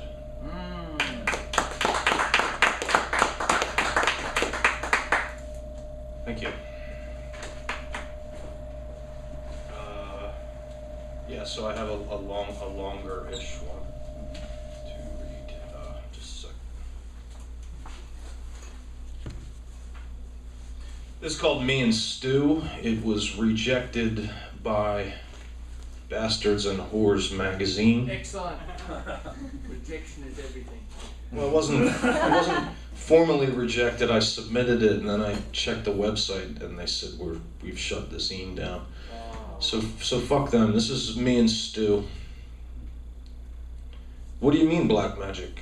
I mean black magic, the real fucking thing. The real fucking thing? Yeah, like chicken heads and blood or whatever. How you know it's her? Come on, brother. How I know? How I know. We were in the storeroom. It's not really a storeroom, just some space beneath the stairs. The building had 3 floors, not including the attic, but the storage room was ours. We worked in school supplies, me and Stu. There were 5 of us, but Cisco got a job as a lab tech. That left me, Stu, Paulie, and Isaac, the big black floor manager. Isaac hated me and Stu. He hated me more, but he picked on Stu because Stu's smaller. I'm just as tall as that sack of shit, and I ain't scared of nobody. We were in the storeroom fucking off. It was the only place to get away from that motherfucker. Stu was standing inside a hand truck, with his feet in the tray and his arms by the handles on the side. Okay, so she used black magic on you. What'd you do? I used white magic on her. White magic? Yeah. Black magic uses bad energy for a bad end. White magic uses bad energy for a good end, although it wasn't very good for her. Right on.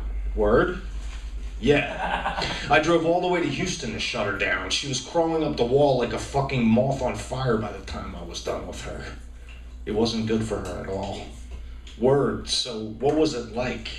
Like? Yeah, her black magic. What did it do? It kept me from writing. Word? Yeah, it kept me from writing and publishing stuff, but that's where white magic comes in, because I had like locks of her hair and shit. I had locks of her hair and I knew shit about her. I knew her mom was super religious and I knew shit about her dad, so I used that shit. Yeah? Yeah, I used that shit. I lit white candles and kept locks of her hair on my writing desk. See, her black magic, it kept me from writing, kept me from posting shit on the blog, but all that time I was writing anyway. You were? Yeah. What'd you write? About this fucking job, about that black motherfucker, also you, Paulie, and Cisco, and that Turkish twat. I wrote about all of it. Whoa, word. And you know the squatter punks on the corner in the alley on the steps of St. Mark's? Yeah, I wrote about them too. One day when I was leaving the building making a trailer run, and one of those punks asked me for a smoke. He goes, "Hey kid, you got a smoke?" I said, "Don't you call me a fucking kid." So he calls me a faggot motherfucker something something. So I tell him to smoke some more dust. He goes, "What?" I said, "PCP," and I stood him down like that. The next day I'm out in the alley and he comes up to me. I can see him coming, but I act like I don't see him. As soon as he gets real close to me, I turn to face him and I say real loud in his face, I go, "I walk in the white light of Christ." Like that. He makes this little pussy noise and his dog starts barking at him. No! Yeah, man, that's how I knew my white magic was strong. Whoa. Yeah, he's backing away, his dog's all fucking nuts, biting him and shit, and I take the trailer lock. You know, how you keep the key in it and you carry it from the lanyard? Well, I wind up the lanyard. I just wind it up and BAM! I smack the lock off his face. Fuck. Yeah, it hits him right between the eyes. He's falling back. His dog's all biting his legs and shit. He's fucking cross-eyed and bleeding, and his dog is going apeshit on his legs. Fuck, Stu said. Just then the door to the storage room flew open. It was Isaac. Stu jumped out of the hand truck, which of course thrust it down and sent it clanging off Isaac's big dreadlocked head. I mean, it made a sound and you could hear it. It clanged. Damn. What the fuck? Isaac put his hand to his head and backed out of the storeroom. I slammed the door shut with my foot and locked the door. I looked over at Stu. He was just standing there with his mouth open. "You see," I said, "my white magic is strong." Ha ha ha ha ha ha ha! Me and Stu laughed. Hey. Beautiful. Fucking beautiful. I think I wrote that at Ruta Maya. Yep. Yeah. I remember that story. That was really a powerful story, isn't it? Oh, thank you. Strong stuff. Good, worthy. Why are you here? You should be here. Why am I here? There's a poem here somewhere. Not my kind of poem.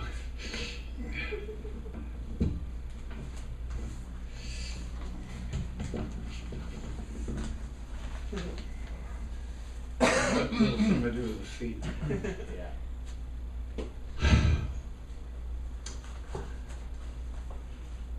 Aspiration, the seeds of service.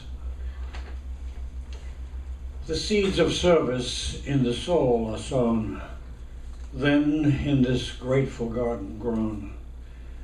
All we know in the physical breed, we want, we need, we fail, we succeed. As steward, the world is offered to me, in part. Now, facing this, I do not feel so smart. Can offer humbly only my whole heart. Well, I guess at least that is a start. But then a paralysis of fear. What is it I must do? Why am I here? The fire burns fiercely, but the light is dim. The soul says, what's happening? To serve our purpose, we, mankind, must act. To be free and content, we must share. That is fact.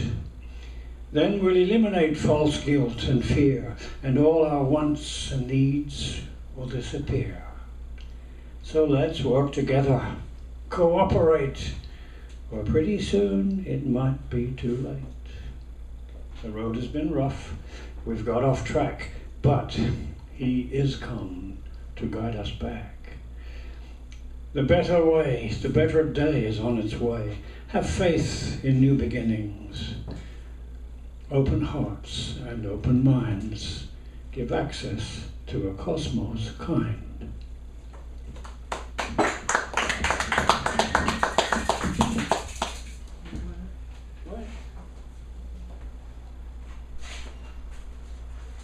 Right.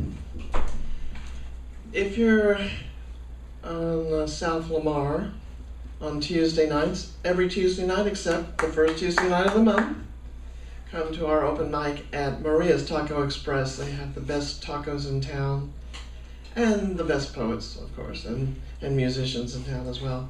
If you're in Round Rock, however, go to Starco right downtown in Round Rock, and Ron Kewen hosts that open mic.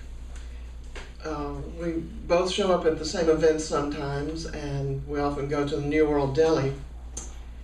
And one time Ron and I were talking, we said, we should write a song together. So eventually I decided to write some lyrics and send them to him by email. These wonderful electronic things that we have now, And the next morning, that was on a Monday night, the very next morning, he sent me 3 possible melodies for the song. He recorded some MP3s on his guitar, and I chose one of them, and this is what we came out with. It's a very sad song, but do what you need to do. I cannot go your way. You and I want different lives, and I cannot make you stay. You go your way and I'll go mine. The time has come to part. We can split and go down separate roads, but I cannot split my heart. Separate roads, separate lives. It's time to say goodbye. You no longer stand by me, and you cannot tell me why. Here we come to the great divide. We may never meet again. Still in all, I can't help but mourn all we had back then. Separate roads, separate lives. It's time to say goodbye. You no longer stand by me, and you cannot tell me why. Won't you tell me why? Why can't you tell me why? Thank you. Yay.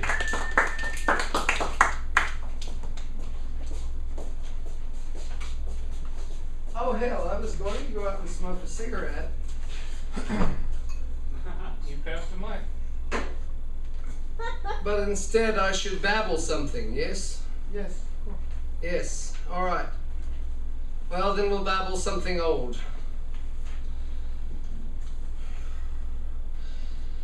All occasions do inform against me and spur my dull revenge. What is a man if his chief good and market of his time be but to sleep and feed a beast? no more. Sure he that made us with such large discourse, looking before and after, gave us not that capability and godlike reason to fust in us unused. Now whether it be bestial oblivion, or some craven scruple of thinking too precisely upon the event, a thought which quartered hath but 1 part wisdom and ever 3 parts coward, I do not know why yet I live to say this thing's to do. Sith I have cause and will and strength and means to do it. Examples gross as earth exhort me. Witness this army of such mass and charge, led by a delicate and tender prince whose spirit, with divine ambition puffed, makes mouths at the invisible event, exposing what is mortal to all that fortune, death, and danger dare, even for an eggshell. Rightly to be great is not to stir without great argument, but greatly to find quarrel in a straw, when honor's at the stake. How stand I then, that have a father killed, a mother stained, excitements of my reason and my blood, and let all sit, while to my imminent shame I see the deaths of 20,000 men, who for a fantasy and trick of fame go to their graves like beds, fight for a plot whereon the numbers cannot try the cause, which is not tomb enough nor continent to hide the slain. From this time forth my thoughts be bloody, or be nothing worth.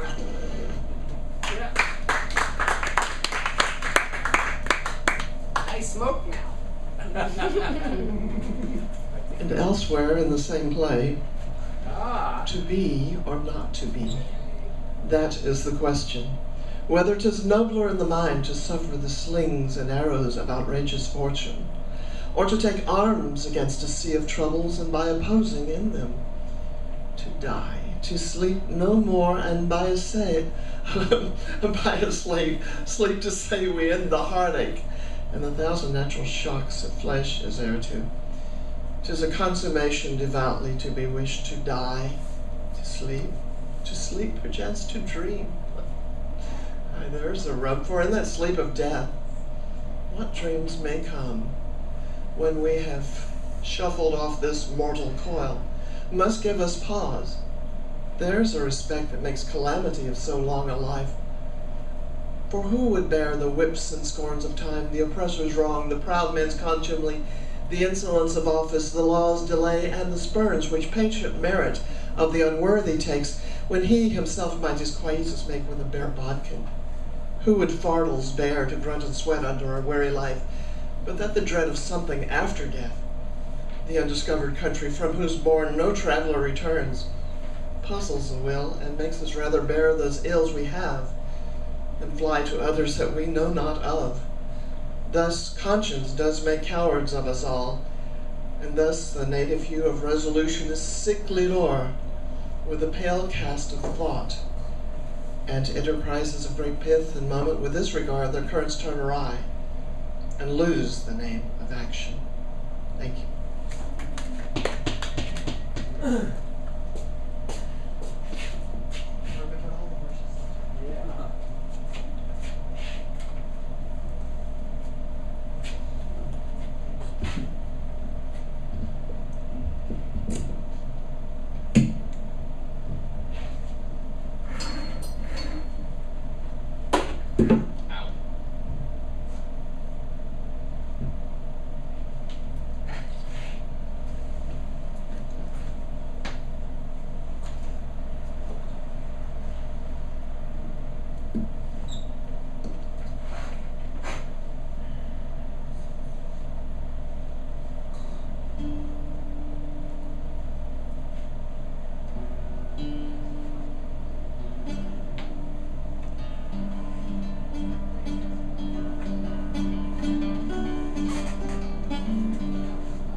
at one time or another thought they were nothing more than the voice in their head?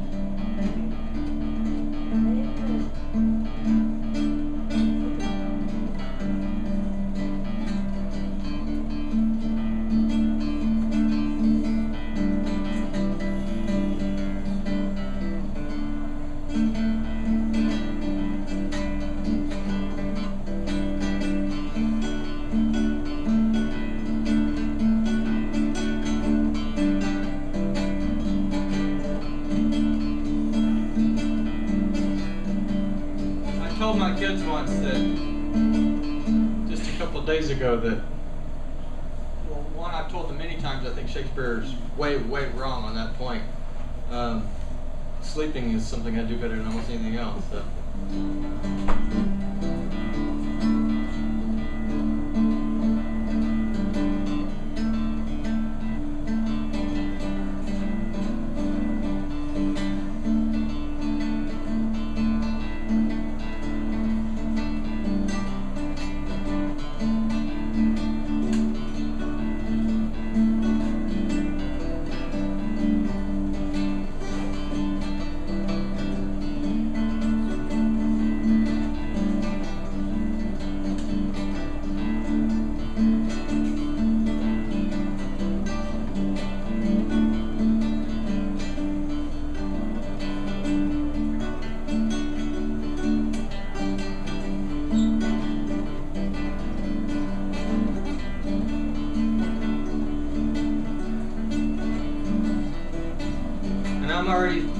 I'm already thinking towards spring.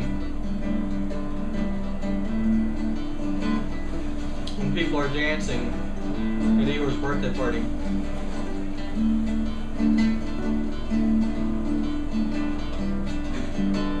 And I know the candle this night is growing shorter and shorter. And it makes me wonder what memories we'll take home. Will it be the singing or the honesty each poet had? Will it be the turn of a face or a look? Will it be a gesture or a phrase? Or is there something else to be said about an open mic?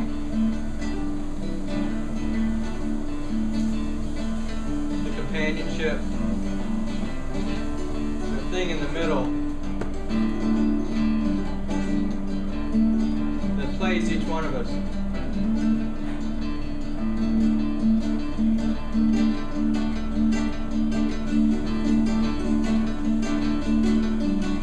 And for the life of me, I keep trying to remember, so somebody will have to correct me, what Mark Antony said in Julius Caesar about lend me your ears, because I come to praise Caesar. I come not to bury Caesar, but to praise him. That's what open mics are. And they happen every single night in this town. Largely the same crew doing all of them.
she's away.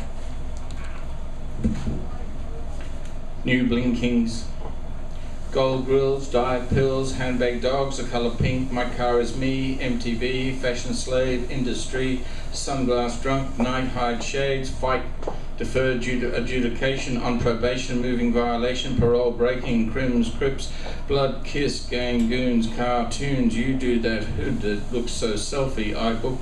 Oh, victim, slim, anorexic, baby, bulimic, stick figure, be tree, to hang rags and stares upon televisions on the wall. Every one of us is digital. Famous friends are not all. Rising star, watch how fast you fall.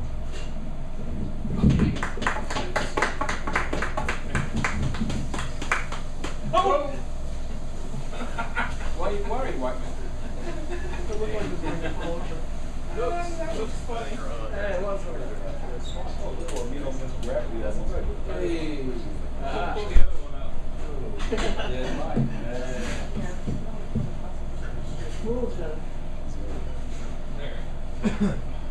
All flash, no crash. So my next cover version, as it were, is a poem by a gentleman, I'm sure he's a gentleman, named Donald Ravel. And I was looking through an old volume of poetry that I had, and just looking for inspiration because it comes like from nowhere. Because as of late, my own writings, I don't know, I'm kind of distracted. Anywhoozles, this is something called Death, and it just kind of had an interesting cadence to it, and hopefully the way I speak will match the way I hear it in my head. Anywho, Death. Death calls my dog by the wrong name. A little man when I was small, Death grew beside me, always taller, but always confused as I have almost never been. Confusion, like the heart, gets left behind early by a boy. Abandoned the very moment futurity with her bare arms comes a waltzing down the fire escapes to take his hand. Death, I said, if your eyes were green, I would eat them. For what are days but the furnace of an eye? If I could strip a sunflower bare to its bare soul, I would rebuild it. Green inside of green, ringed round by green. There'd be nothing but new flowers anymore. Absolute Christmas. Death, I said. I know someone, a woman, who sank her teeth into the moon. For what are space and time but the inventions of sorrowing men? The soul goes faster than light, eating the moon alive. It leaves space and time behind. The soul is forgiveness because it knows forgiveness. And the knowledge is whirligig. Whirligig taught me to live outwardly. Shoe shop, pizza parlor, surgical appliances, all left behind me with a hooey. My soul is my home, an old star hounded by old starlight. Death, I ask you, whose only story is the end of the story, right from the start? How is it I remember everything that never happened and almost nothing that did? Was I ever born? I think of all the suicides, all of them thriving, many of them painting beautiful pictures. I think of boys and girls murdered in their first beauty, now with children of their own. And I have a church in my mind, set cruelly ablaze, and then the explosion of happy souls into the greeny, frozen Christmas Eve air. Another good Christmas, a white choir. Beside each other still, my death and I are a magical hermit. Dear mother, I miss you. Dear reader, your eyes are now green. Green as they used to be before I was born.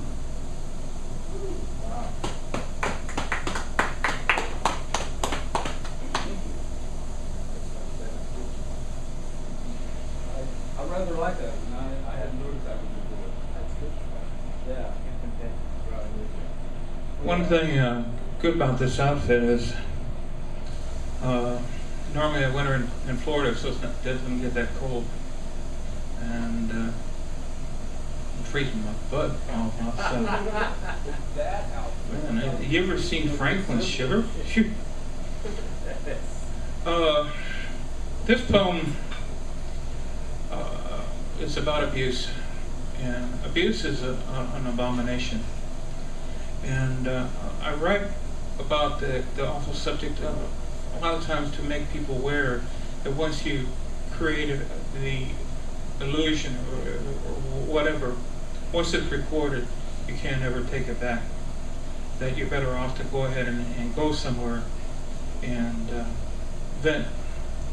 And anyway, this poem is on several sites on abuse. Verbal abuse. Vibrating abrasion, words reaching so deep the pain quakes within, feeling every syllable tear the heart apart, abusing delicate relations within a few seconds, never to be recovered throughout life. Saline tears hitting facial expression, wrinkling emotions, endless memory, ghostly shadow building with every attack until the dam burst, letting the demon inside loose to separate two forever. What was will now never be. Feelings felt destroyed within a few sad moments of insensitivity and insanity. A few words said too quickly, never to be destroyed. By a mountain of good, loving each other from those special times. The past evaporating into hate, claiming another victim. No magic can erase the words done in haste, still echoing within, attacking the foundation of love lost forever, never to be recovered by eternity. If these words should silence you, thinking about mirroring those words inside you first, finding them so acidic, upsetting, that you must come out, go into seclusion, yell them out in protected isolation. Then if you realize you still care, go back and hug what is still there, rebuilding the beauty of two getting along in companionship, of God's blessing of poet's words.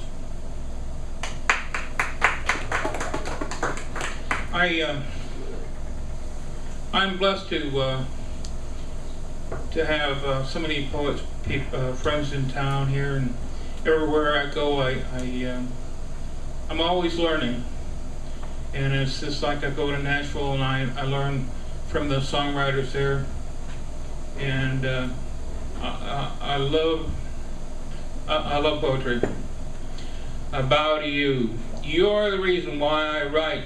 I lay my words naked, stripped down before you can then bear them, where you can bear them witness, revealing the very soul of my core composition, that within my poetic depth exists deep heart expression, where one dwells in verse that shares poetry's universe.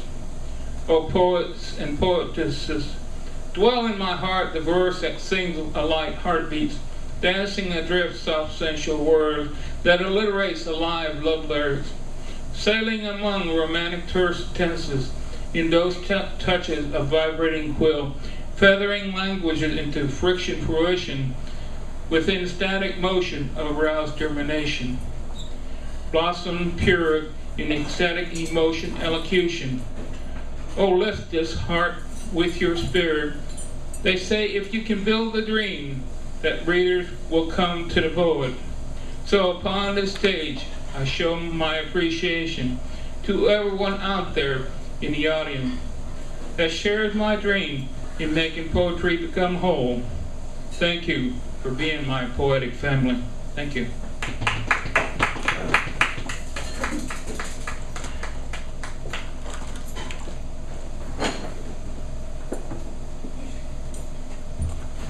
This is called Matchbox Luck.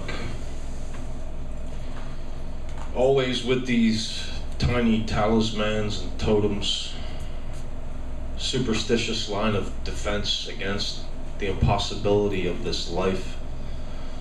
Not as wont to thank God in those lean years, leaning on matchbox luck to stave off our no chance blues, was when on the corner they could hear you holler, and if somebody came around with something warm, you shared it. Those were days of love and wonder, and against a hostile city we proved our love all night long. It was a new innocence, a fine religion, in Philly then, when I was 23.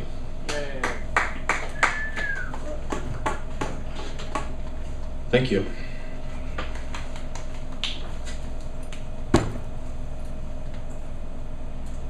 It's called Transition. I'm just going to read one more, partner, if you don't mind. I'll sit here. Okay. I wouldn't dare. This is called Transition. Well, because death, that's why. It gave my poetry an edge, and it was compelling, and etc. But oh, good reader, that last rounding of the bend, it was like trumpets of glory, and especially with her in the stands wickedly loving me and waving her black banner. Yes, yes, it's come to this. Posterity, banality, boredom. It's fucking beautiful. Nothing but the purest love in the open road. The stalks, they grow up and over again. The world is wide. I have survived. I have survived. Yes.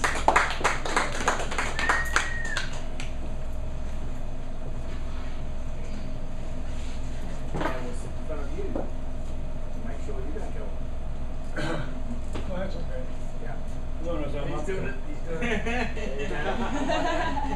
doing it. Equal time. No one's going to threaten me. Oh, well. Oh, shit. Old man.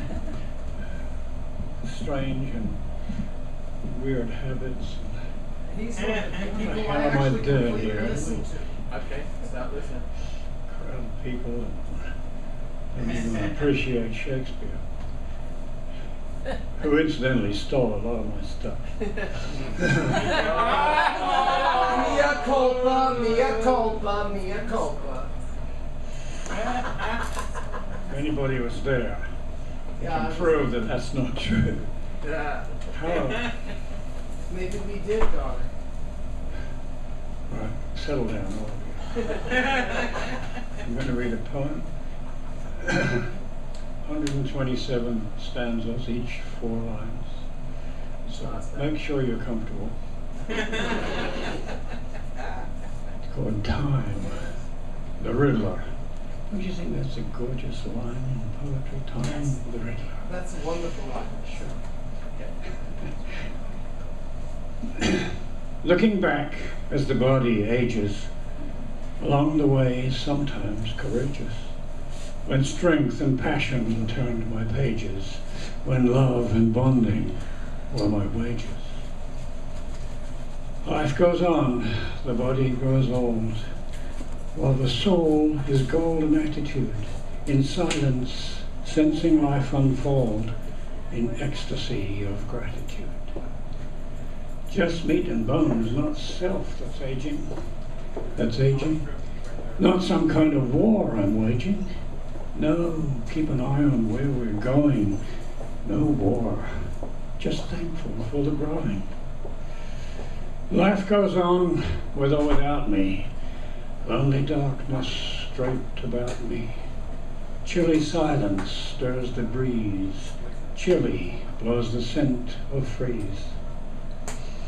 Is the stillness gentle peace, the long-awaited promised plenty? When will he come, bringing release? Time, the Riddler, leaves us empty. Life goes on, the law is the tree, saying simply, each and all are free, from roots to fruits, the hierarchy. Live you then thus, in harmony. The more years I look back on, the more life I look forward to.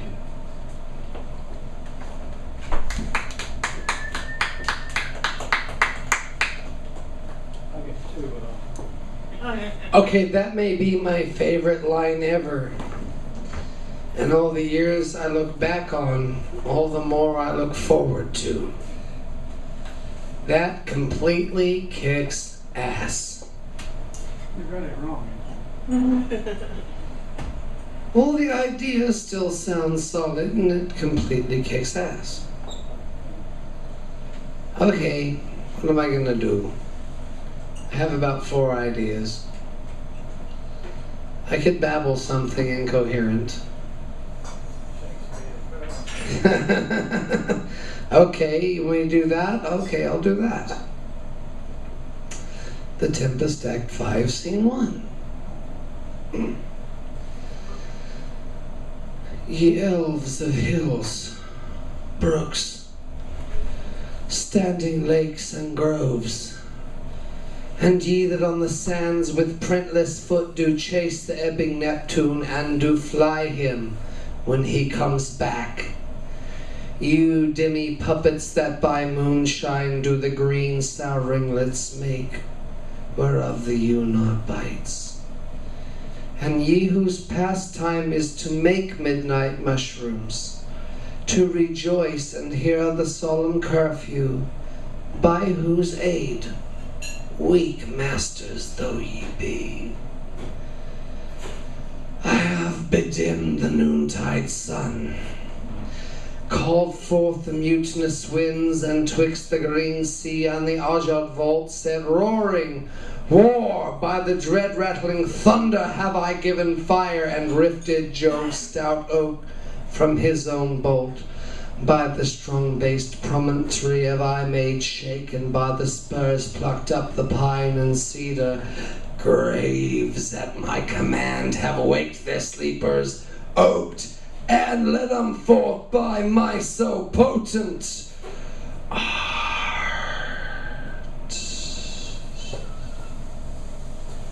But this rough magic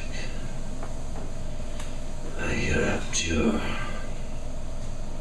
and when I have required some heavenly music to work mine end upon their senses that this airy charm is for, I'll break my staff, bury it certain fathoms in the earth, and deeper than did ever plummet sound, I'll drown my book.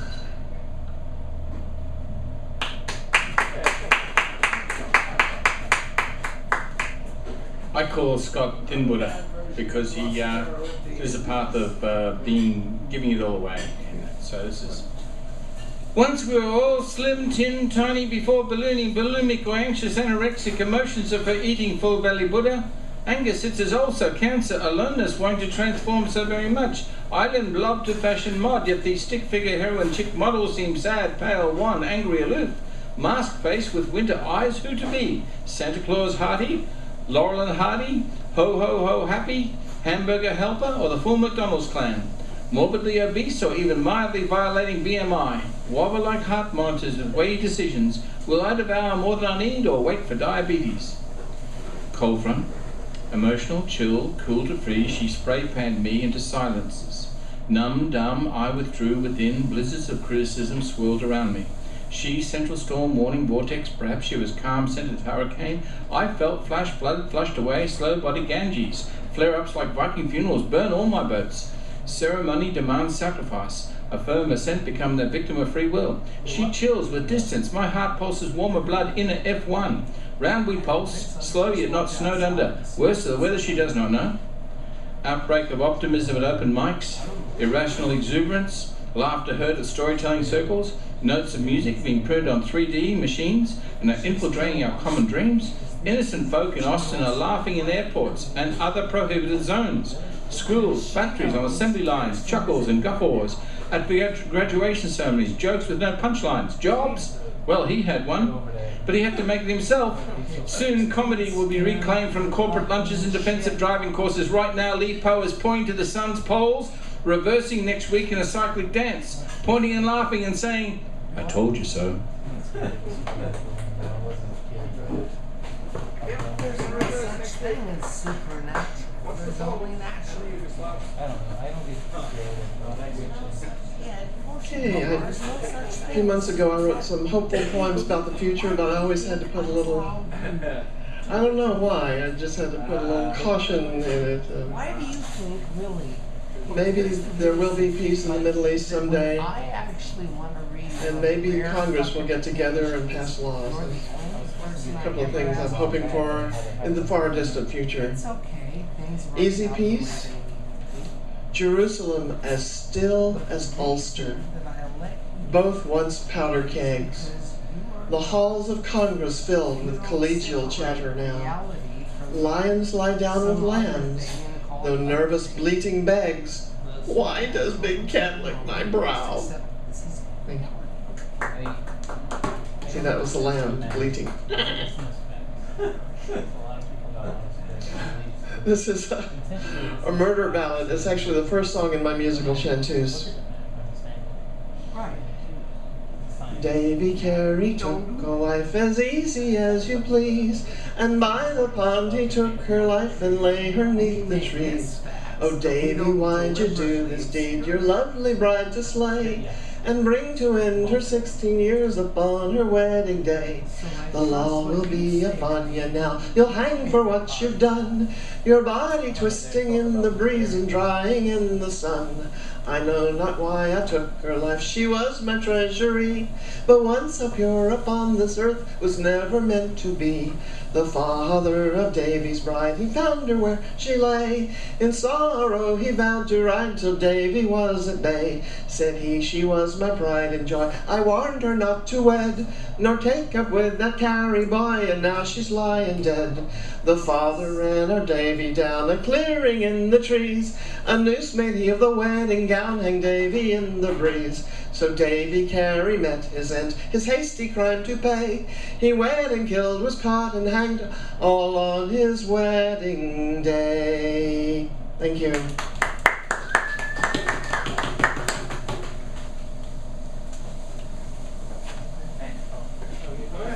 Oh, I need to get your name. What's your name? Kate.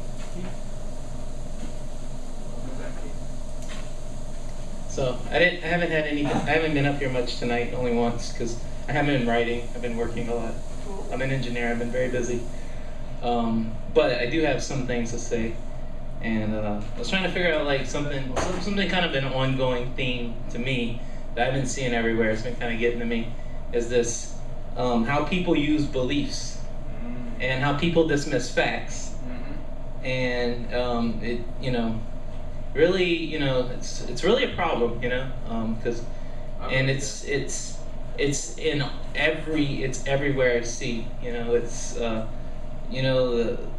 there are a lot of spiritual people out there, there's a lot of ideologies out there, and there's no one single ideology that's going to fit into anything. And so people end up with these beliefs that they can't break out of, and you got to be open to that. You got to be able to, I have some new facts. Oh, well, I don't believe this anymore. I used to believe it, but I don't believe it now. And that is very, very powerful thing to be able to do in life. And you see it in politics. You see it in all aspects. And let's just mention this today because I was just having a conversation over there about stuff. And a lot of people deliberately ignore facts and dismiss facts, and it's a real problem. It's a real. I want to see us go more back to kind of a Aristotle type of way of thinking, more of type of reason and logic and basing things on facts. And it's okay to have beliefs, but don't just remember your beliefs are all conditional. They're all you gotta really that's the big breakthrough, is to acknowledge that I believe this, but don't invest in your beliefs. It's just kind of and in the facts too. You got to be careful with those, because sometimes they're wrong. But don't just. I heard someone say this and it sounded poetic, so I'm not against poetry. I can't come out and slam poetry at a poetry night, but something sounds really nice, so people want to believe in it. So you gotta you know, like sometimes there's like this cold, hard reality that, you know, people don't want to face. So I want people to be more open to that, because like it's not as cold and dark as, you know, you think it is. You know, you just got to look at it differently, you know. So like, you know, just, you know, I want people to be more open-minded, but I want people to be open-minded to like well, no, that's a problem, because like like you know, like dating on the internet and stuff like that, you always see people put that in a dialogue, like, I'm into open-minded people. Yeah. And then they tell you like the types of people they don't like right after. So, but yeah, so, you know, I'm just asking people to like, you know, be I mean, there's probably some things you really strongly believe in, and I'm just asking people just to kind of, you know, question it. It's okay to question, which, you know, just re-question what you believe all the time. And as new facts come in, you know, you gotta be ready to drop your beliefs at a dime. Even if you believed in something for like a decade, you know, you just gotta be, or someone taught you, someone that you loved and trusted taught you, and they taught you wrong. You can't hold on to that belief because you associate it with the person that taught it to you. I was indoctrinated by this person that I love. I can't break this indoctrination, because it's gonna, you know, it's kind of, it should be independent of the love for that person, you know. So, you know, I'd like to see more like logic and reasoning, and, you know, we've seen some of that, but I think we're starting to replace like certain beliefs with other beliefs. You don't see, you know, that's the big common thing I see is like we have this old belief system, and now we got a new belief system. And, you know, let's just go to the facts. Like, you know, like teaching in school, let's just teach facts in school. Let's not teach what other people believe. And so, okay, thanks. You may have noticed we have a habit of contradicting each other, one after the other. So this is my contradiction of that, because if you want facts, get a fax machine. This is a quote from Zen and the Art of Motorcycle Maintenance. So doctors and lawyers and engineers struggle all their life to make life worth living, but only madmen and poets ask why fucking bother. Mind you, they didn't say bother in the book. But this is my answer to you, which is an answer I gave to a jazz musician called Eric Engelbogen, who kept saying, just give me the facts. And I said, Eric, the paths of winds are strewn with the bodies of philosophers gone before their time, butchered by remembrance. When one tries to understand, perhaps better to stand within the confines of intelligence, not too daring stray far from the sheep-herd civilization we grow fat upon. Pinnacle stars still attract adventurers, but storms between sink those few sailors. To speak of Zen destroys thought. To articulate the real is just a dream. Close to the steps of the temple, still far from stars, I threw pages on the water to placate the gods of my own fear of knowing. Praise be to simple men, to blind, deaf and dumb men. They will not find the way, they're just not looking. Praise be to murderers, to butchers and to parasites. They don't think they're lost, they think they know it all. Still the stars beaming, still a light alluring.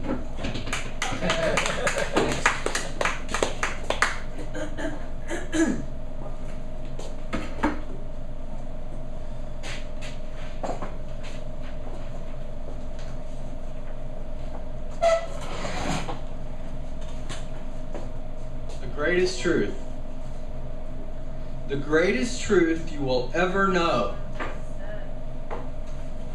And I could say this glibly, or I could say this poetically, or I could say this as a statement of this or that. It is up to you to decide, and this will be sort of a joke, whether you like cornflakes or frosted flakes. It'll be up to you to decide whether you want to drink New Bohemia or Dos Equis. It'll be up to you to decide whether you want to be honest in this moment or you want to pretend like you know something that you don't know. You, I, he, she, he, wit, all of them, must know what it is they love and find out as soon as possible. Poem, it is the search for meaning, the search for truth. It is finding something we enjoy to do, writing it down or saying it. Is what he said that much different than what Thom said? But to the ear? To the eye?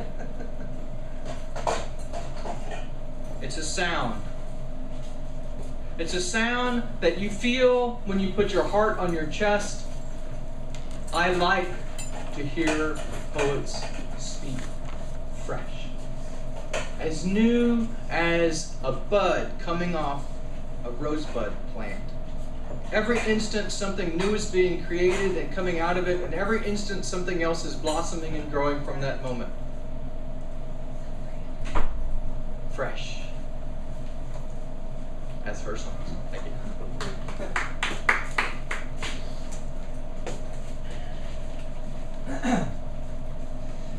Okay, this is not a brand new blossom. 'Tis one that keeps growing over years as I continue to feed it and make it grow. Yeah. And has nothing to do with either Hamlet or The Tempest, or any other technically Shakespearean work.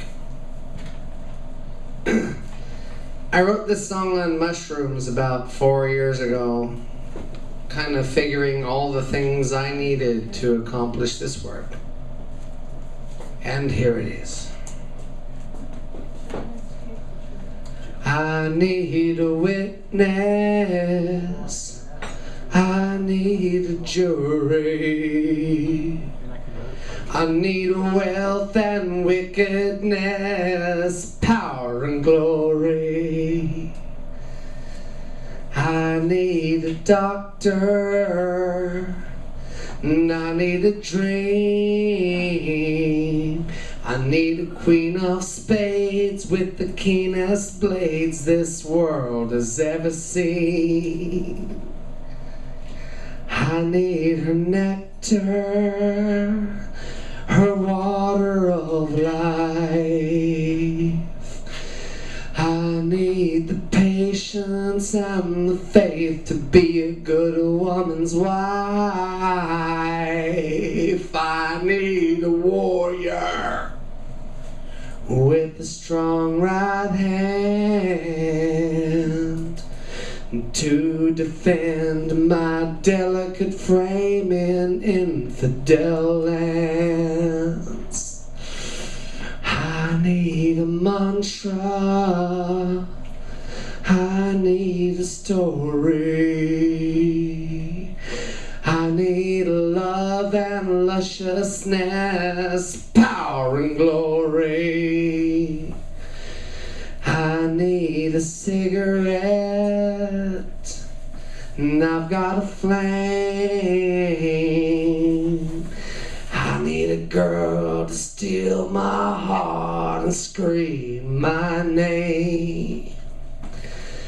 I don't need a martyr, I don't need a priest. I need a vampire slayer to help me tame this beast. I need a painkiller to placate my soul. So please deliver it all in a flash before I'm too fucking old. I need a witness, I need a jury, I need wealth and wickedness, power and glory. I need a mantra, I need a story, I need love and lusciousness, lust and fury. I need a painkiller to placate my soul. So please deliver it all in a flash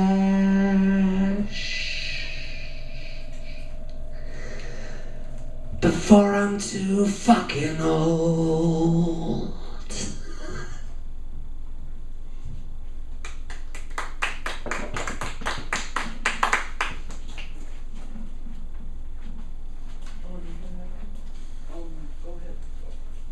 So please deliver it all in a flash before I'm too fucking old.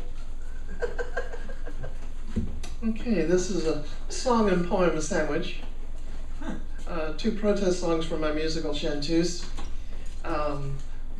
both in eras about 10 years apart. One is a Ban the Bomb song and the other is an anti-Vietnam War song. And then there's a poem in between. There's a sword of Damocles and it's poised above us all, but no one ever sees. In an instant it could fall. There's a rumor on the breeze. There's a whisper through the trees that soon it may be much too late to stop the sword of Damocles. It won't only fall on soldiers as weapons used to do. It won't only crumble buildings, it will do in me and you. Let us drop down to our knees and pray to the good Lord, please, that we may, if we may, remove the sword of Damocles. Thank you.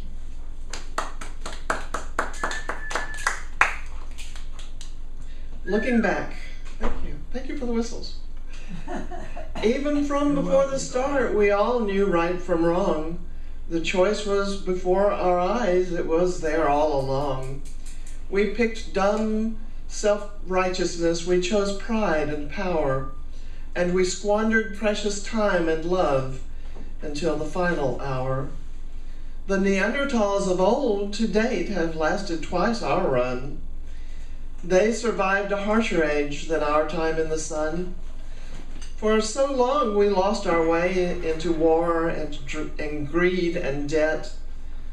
But if we can only learn and love, we just might catch them yet. Thank you. A young man in the jungle, cleaning his rifle, hears a fearsome tiger in the night. But he doesn't heed it, for fear he doesn't need it. His fellow man's the object of his fright.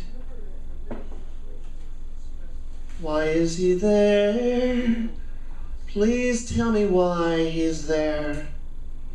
A young man, even younger, a child on the verge of hunger, squats and waits for hours in his place. He dares not move a muscle when the leaves begin to rustle.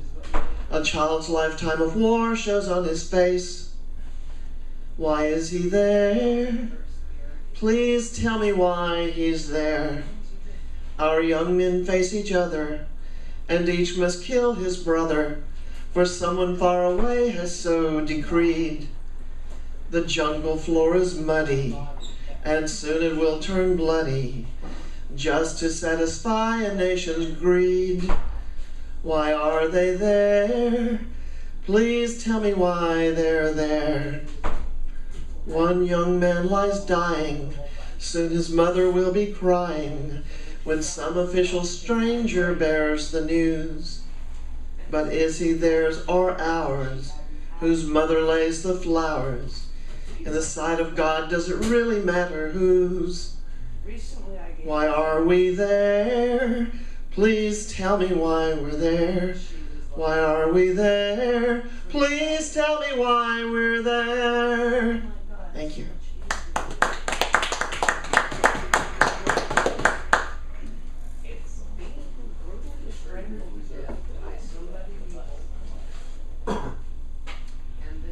Is this a live one? It is. All right. So I wrote this one last night. So it's not fresh. It's still kind of twitching though.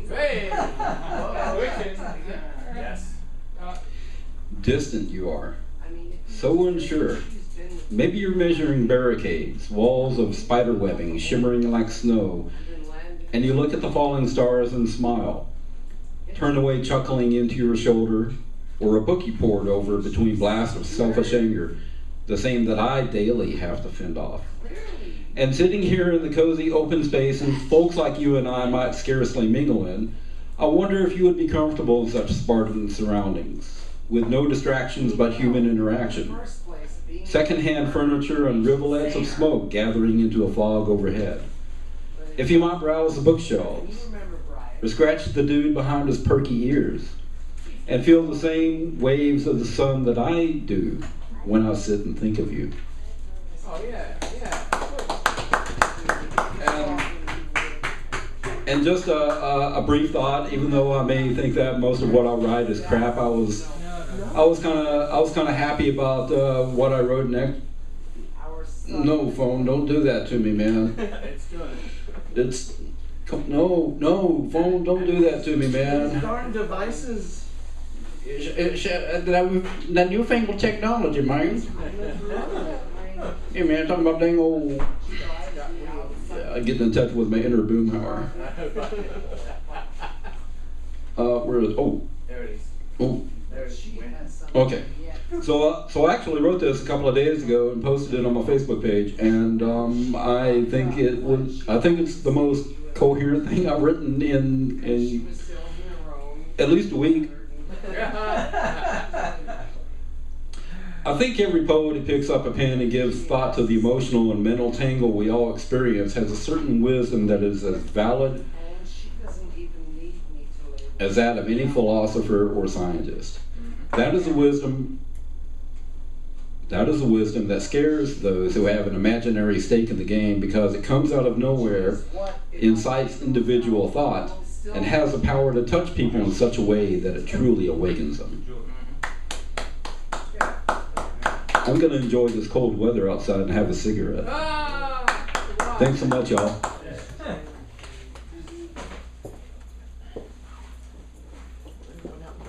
Thank you, man.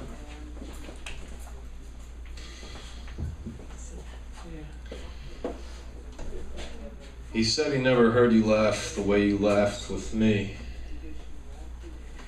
We got it up to 8 1/4 inches in the bathroom. You sucked on it until it grew enough to get the tape on it and measure it. But from where? The base? The balls? We could hear the old man on the other side of the door. Guys, hello, hello, guys. The day was getting on and I was getting annoyed with life, the way I can get annoyed with life. We rolled around on the daybed, drinking the old man's German beer. Must have looked like 1,000 Hemingways, rolling around on the daybed laughing. We finally said goodbye. The sun hadn't set yet. The old man was unintelligible. Then you got in the van and pulled away. I miss you. Oh. Oh, shucks, man. I'm getting all sentimental. Yeah, that's right. Come on, more ruthless. That's right. Here it comes, Thom. This is untitled. Against every cloying twist of ascension, rebel. Hobble every hope to the irons, and grovel every faith to the dust. With each breath more shallow, choke back the high voice of victory and fly high the ruin of lies. Flower nothing but an omniscient claw of death. Run down, run to ground, falsify love, forget your brother's face and weigh his back behind him. Abjectly turn from the broken yoke and disintegrate now into the red and hot cancer of this new sun. Now that's what we're talking about. Yeah. Cancer, death, suffering. Yeah, that's what we want. Thank you. It's like the Colosseum. That's right, more blood. More tigers. Give us more blood! There you go, all right. This is called My Beautiful Day. The headline read, Grim Day for a Small Town. Then the cop came over to the periodicals rack and told me there's a no hat and no sunglasses policy in the City of Austin Public Library. Yeah. But I could put my cap on backwards if I wanted to, so I did. The clerks at checkout looked on as I stood at the info desk.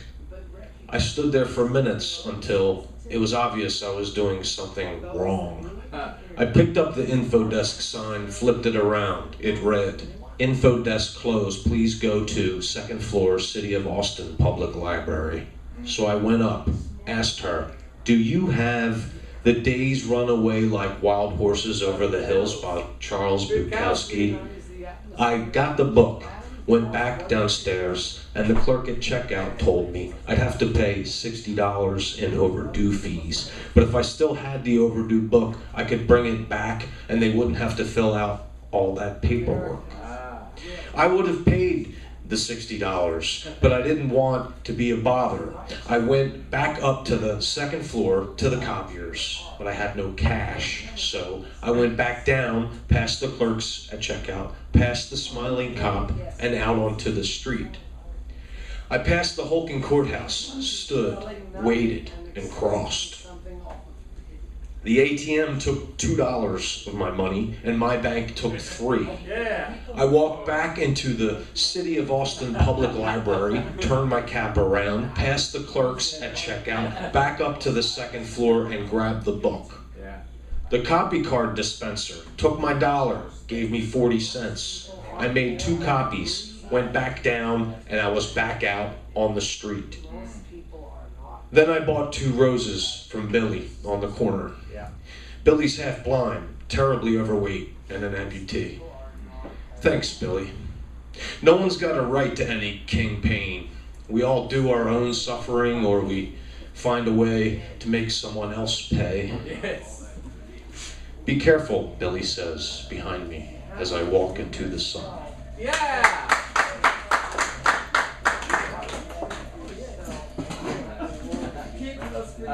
Thank you. Great plan.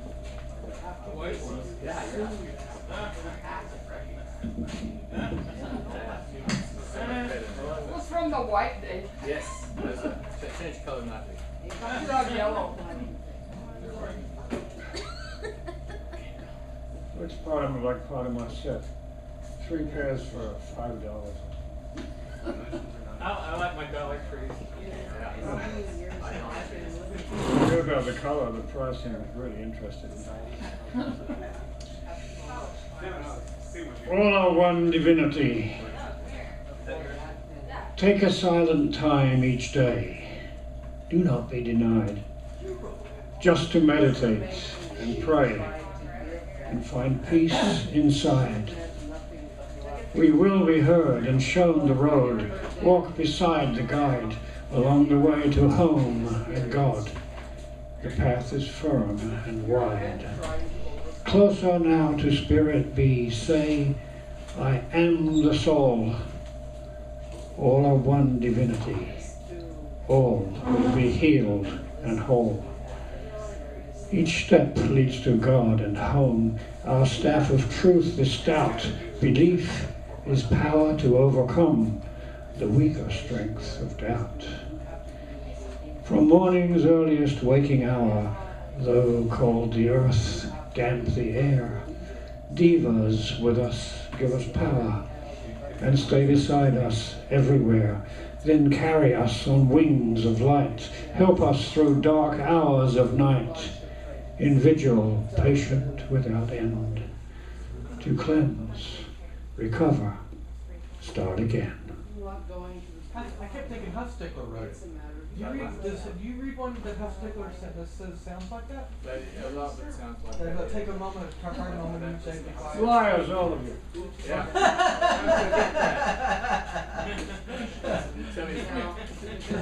I agree with no one and anything. That's why it's best to approach with a completely open or closed mind. No, both are the same if you think about it. You're closed and you're open, both only accept certain frequencies.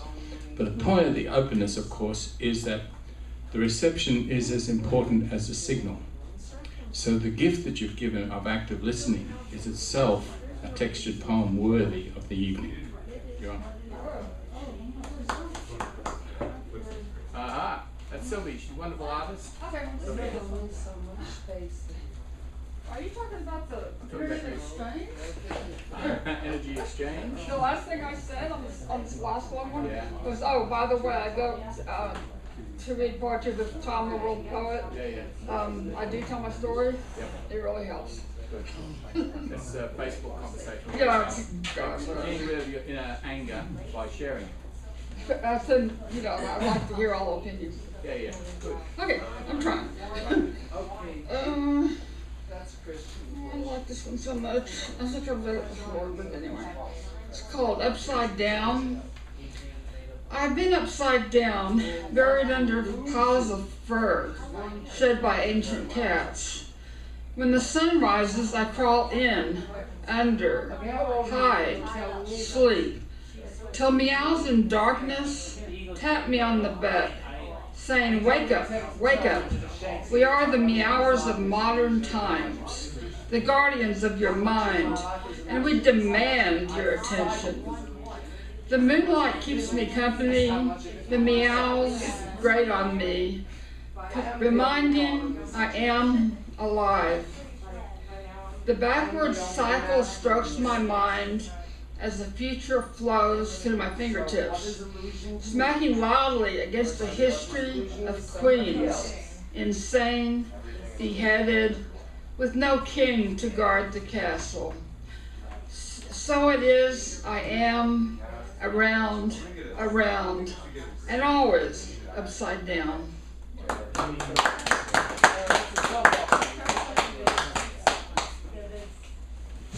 We have an audience. How long you got this time?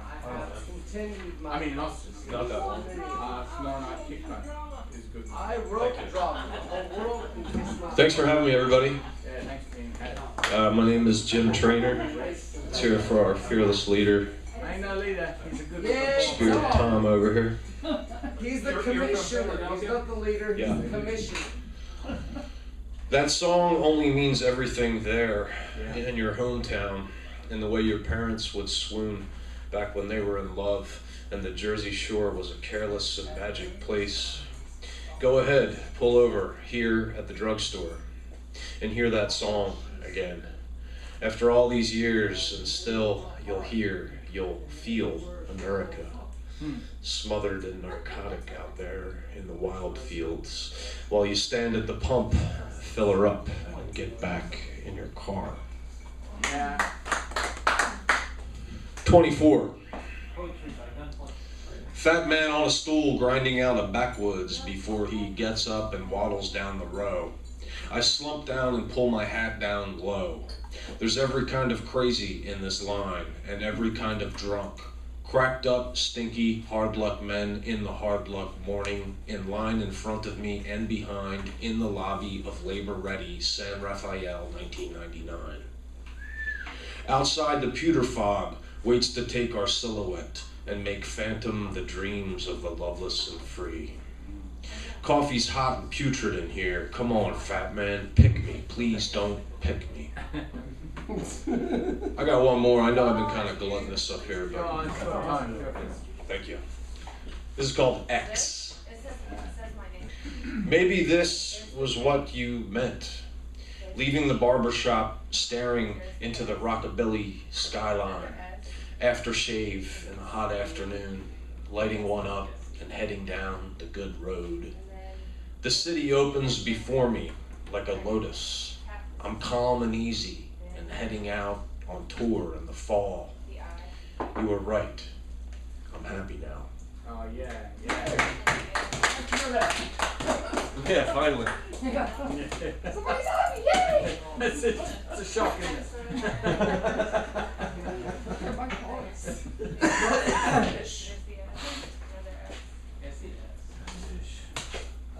Over the last year, I've had to reassess who I am and what I believe myself to be and what's important in my life. And there are a couple of things I've decided. Is this one on? No. Well, that didn't make any sense. That one's I'm not going on. to say it again, though. Y'all heard it, so you can say it again. But I've decided that. No, I'm sorry. Okay, we want it to be poetry, right? Poetry. No, Okay.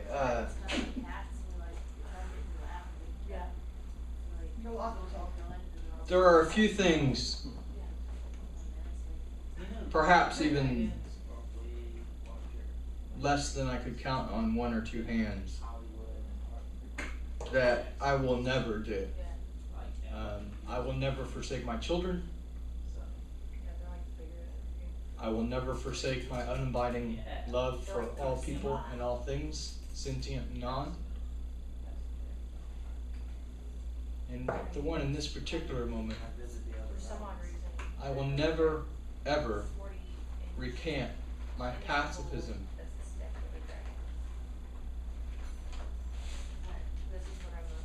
about killing time. There are those who feel and think, I need to kill time. Without it, we are nothing. We only exist in it and move through it and are able to share because of it. I could be in a line at a Shell service station and find something valuable to do. There's always something wonderful and glorious and kind and of our divine gifts to do, no matter where we are. Whether it be at an open mic, at Louise, at HEB, in a school classroom, stuck in traffic. Practicing the art of unabiding love can be done anywhere, at any time. If I go to some higher place, some way out when, and my body is laid low, or if there are those who would lock me up for my faith in time and the value of the human spirit, I will not recant.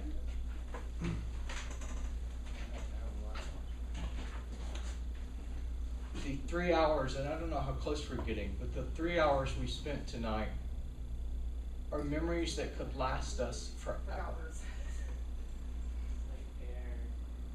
If we're lucky, we'll go to sleep tonight and we'll curl up with a loved one or not, or a pillow as the case may be, and cuddle close to the feeling that someone played attention with me and gave me their love, and for that, in return, they gave me theirs. That can be done anywhere, at any time. When the sun comes up tomorrow and our eyes open and we lay in bed and say, oh, fuck, I gotta get up again. Or, thank God, or whatever we may say and part our lips. Something will drive us from our bed, perhaps to pee in my case, or have a coffee and a cigarette. When that sun comes over the east side of my apartment, or the west side of my apartment and rises, I will know that for a 3 hour space of time, there was a soul in a room on Menchaca that many people enjoyed and shared with. Let none of us recant our unabiding love for all things and all people. Time need never, ever be killed. Thank you. I want to recant straight away. I want to carry. No, every word I've ever said is a fucking lie. It's all bullshit. The whole thing from beginning to end. It's only words. Words lie. You've seen the subtitles. You've read the movies. Come on, Sylvia, prove me wrong.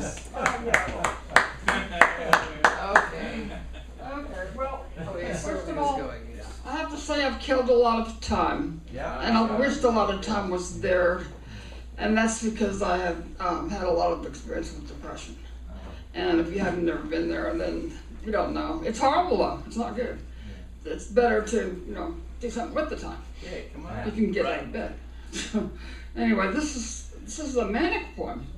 That's the other extreme where you don't stop, constantly. Lady Liberty. I want to perch atop, wait a minute. What's that? Oh yeah. I want to perch atop the world, surrounded by people who do not sense my presence, to make the announcement that would save mankind. If anyone could hear my velvet voice, falling softly between the trees. Anybody hear me? Yeah, we're listening. Okay. In that forest where no one felt the world end. I want my energy to glow in the fire that doesn't burn and quench the thirst of a humankind that never knew the truth. I want the truth to be free and wet for all to partake of. And then I want to become the sky. And on the last day, I want only to fly. Okay. I just go both ways, that's all. Fly. Friends, Romans, countrymen, lend me your ears. I come to bury Caesar, not to praise him. The evil that men do lives after them. The good is often interred with their bones. So let it be with Caesar. Okay, what was I talking about? Rubbish. Fuck it all. I'm gonna sing something else. I've done this before, but I see several people that don't know it. And this is old, and it's gonna drive Thom nuts, because he heard it 7 billion fucking times since my late ex-wife was murdered. But this was a love song between us. And she understood it as such. And so did I. And anybody else would have kind of thought, holy fuck, why do these people still stand each other? But here it is. The stains of soul smeared across the walls won't ever wash clean. In the cave of something wicked, imperial and mean, with eyes that glitter predator and a smile that seems so sweet. You think you're the king of the hill, my baby. You ain't nothing but meat. There's another beer in the icebox. There's shattered glass on the floor. There's another rail in the bathroom and another raging bull. There's another killer castration and her verbal sodomy. There's another war for supreme control and another dozen drinks.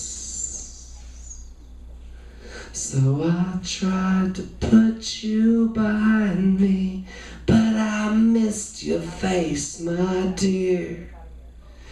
I love you better from a distance, as recent events have made clear. I hope you find satisfaction in one of these damaged freaks. I hope someone can fuck out the evil babe. I just wish it could have been me. Fuck it all. Were any of you ever married to the Dark Lord of the Sith? Did any one of you ever know someone so brutal in her inclinations, so cruel in her manipulations, that her lightsaber was red on both ends and one end was a whip with a cat of nine tails on the other side? I doubt it. I hope not, because you all seem like such nice people. So I would never wish this fate upon you. This brutality, this cruelty and strength. You don't ever need to be so strong as to prove you were still a badass on the other side of that experience. I hope that never happens to anybody here. I hope nobody here ever loves somebody who has nothing but brutality and cruelty in their hearts. I hope you all love somebody who is actually nice and sweet and loving and has nothing but kindness in their hearts to give you. I hope that is the case. And that is the blessing I will leave you all with. I have a cat. Just got a cat. No, cats have brutality in them in their heart. Mr. Trainer, would you want to? Because our time's almost out and you're I was you're here a talking short about time. loving people. Yeah, come on. I want him. I'm out. And just give you a trace of Bukowski because you both love Deja and Way like Wild Horse Over the Hills. Tonight, I went out of my house with my fat wife in the car and I saw an owl. Seeing an owl in Los Angeles is not an important event, but it may be the last owl I ever see. Yeah, you know, his everyone is like celebrates his early stuff, you know, his I love his last stuff. I love his last stuff. Oh God, that scene. When he's just humble, he's like he's like a Buddha. Yeah, totally right. He's married and happy Yeah, and see, and they say they write to me as if I'm still the wild man of my youth. I want to tell them that I've got a beautiful wife, a car, the hopeful catastrophe, but what can I say? and a young boy locked up in a cage to write my stuff now. Yes, Did you ever that's hear that right. one? Yes, that's right. I beat him with a razor strap pretty good twice a week. Yes. They say my stuff is getting better than ever. Yeah, I love his later stuff. Me too. And the guy comes up to him and says, "Man, you've got to come to Austin. Austin's where, you know, we'll give you 10% of what we take at the door. Austin will love you, man." And his last line is, "I've been to Austin." Yeah, illusion of hippie. he was my papa. There's no other writer that not only showed me how to write, but also how to live. He's definitely a great example. This is called How We Want You. Thank you, Thom, for having me. Thanks for everybody for listening. Yeah. How we want you. Empty pockets, empty heart, music loud enough to evict you. Knowing a deep appreciation of sand and ash. Coveting your loneliness, cherishing your pain. All this and whatever it takes for you to strike black ink and come to God like this. In front of the type with nothing left. We don't want your romance. We don't want your lullaby. We want you leaning against walls until they fall. We want your love to be pure so that everything you held and everything you held back will fortify you. Nothing missing in the lamplight, your spotlight, your solitude. We wanted you stripped of your silly vanity, stripped from your heavy robes of certainty, disabuse you of every notion of flight before we pull the earth away from you. Wonderful. Thank you. Thanks. That really makes it work. So you join? You have we a- are done, but you're ready to make it. Okay. You have a card? I do. I'll bring it over to you. Excellent. There's Sylvianne Murray, poet, artist. Yeah, yours. Okay. This is called Crazy World. Why sometimes does this crazy world make sense when none exists? Chaos lines up, circling in a random order. Why sometimes does insanity come clearer and mean more than sanity ever could? And while Jupiter takes a cosmic beating and man stays trapped in a half-full moon, I feel the smallest, the most invisible amongst it all. When will my world make sense again? Never. Thank you. I want to thank most of all Shadrach, the invisible poet there, who makes this all possible tonight. And of course, the wonderful Ben Franklin, who makes this microphone possible. And every person who's silly enough to actually spend time with each other in a conscious manner. Now, I do mean conscious in a pejorative sense. Yes, I Calling, know. I know, we know. Thank you, Peter. I know you know that I know that you know. Yeah. What's your point? Beautiful night. Thank you so much. You know the card?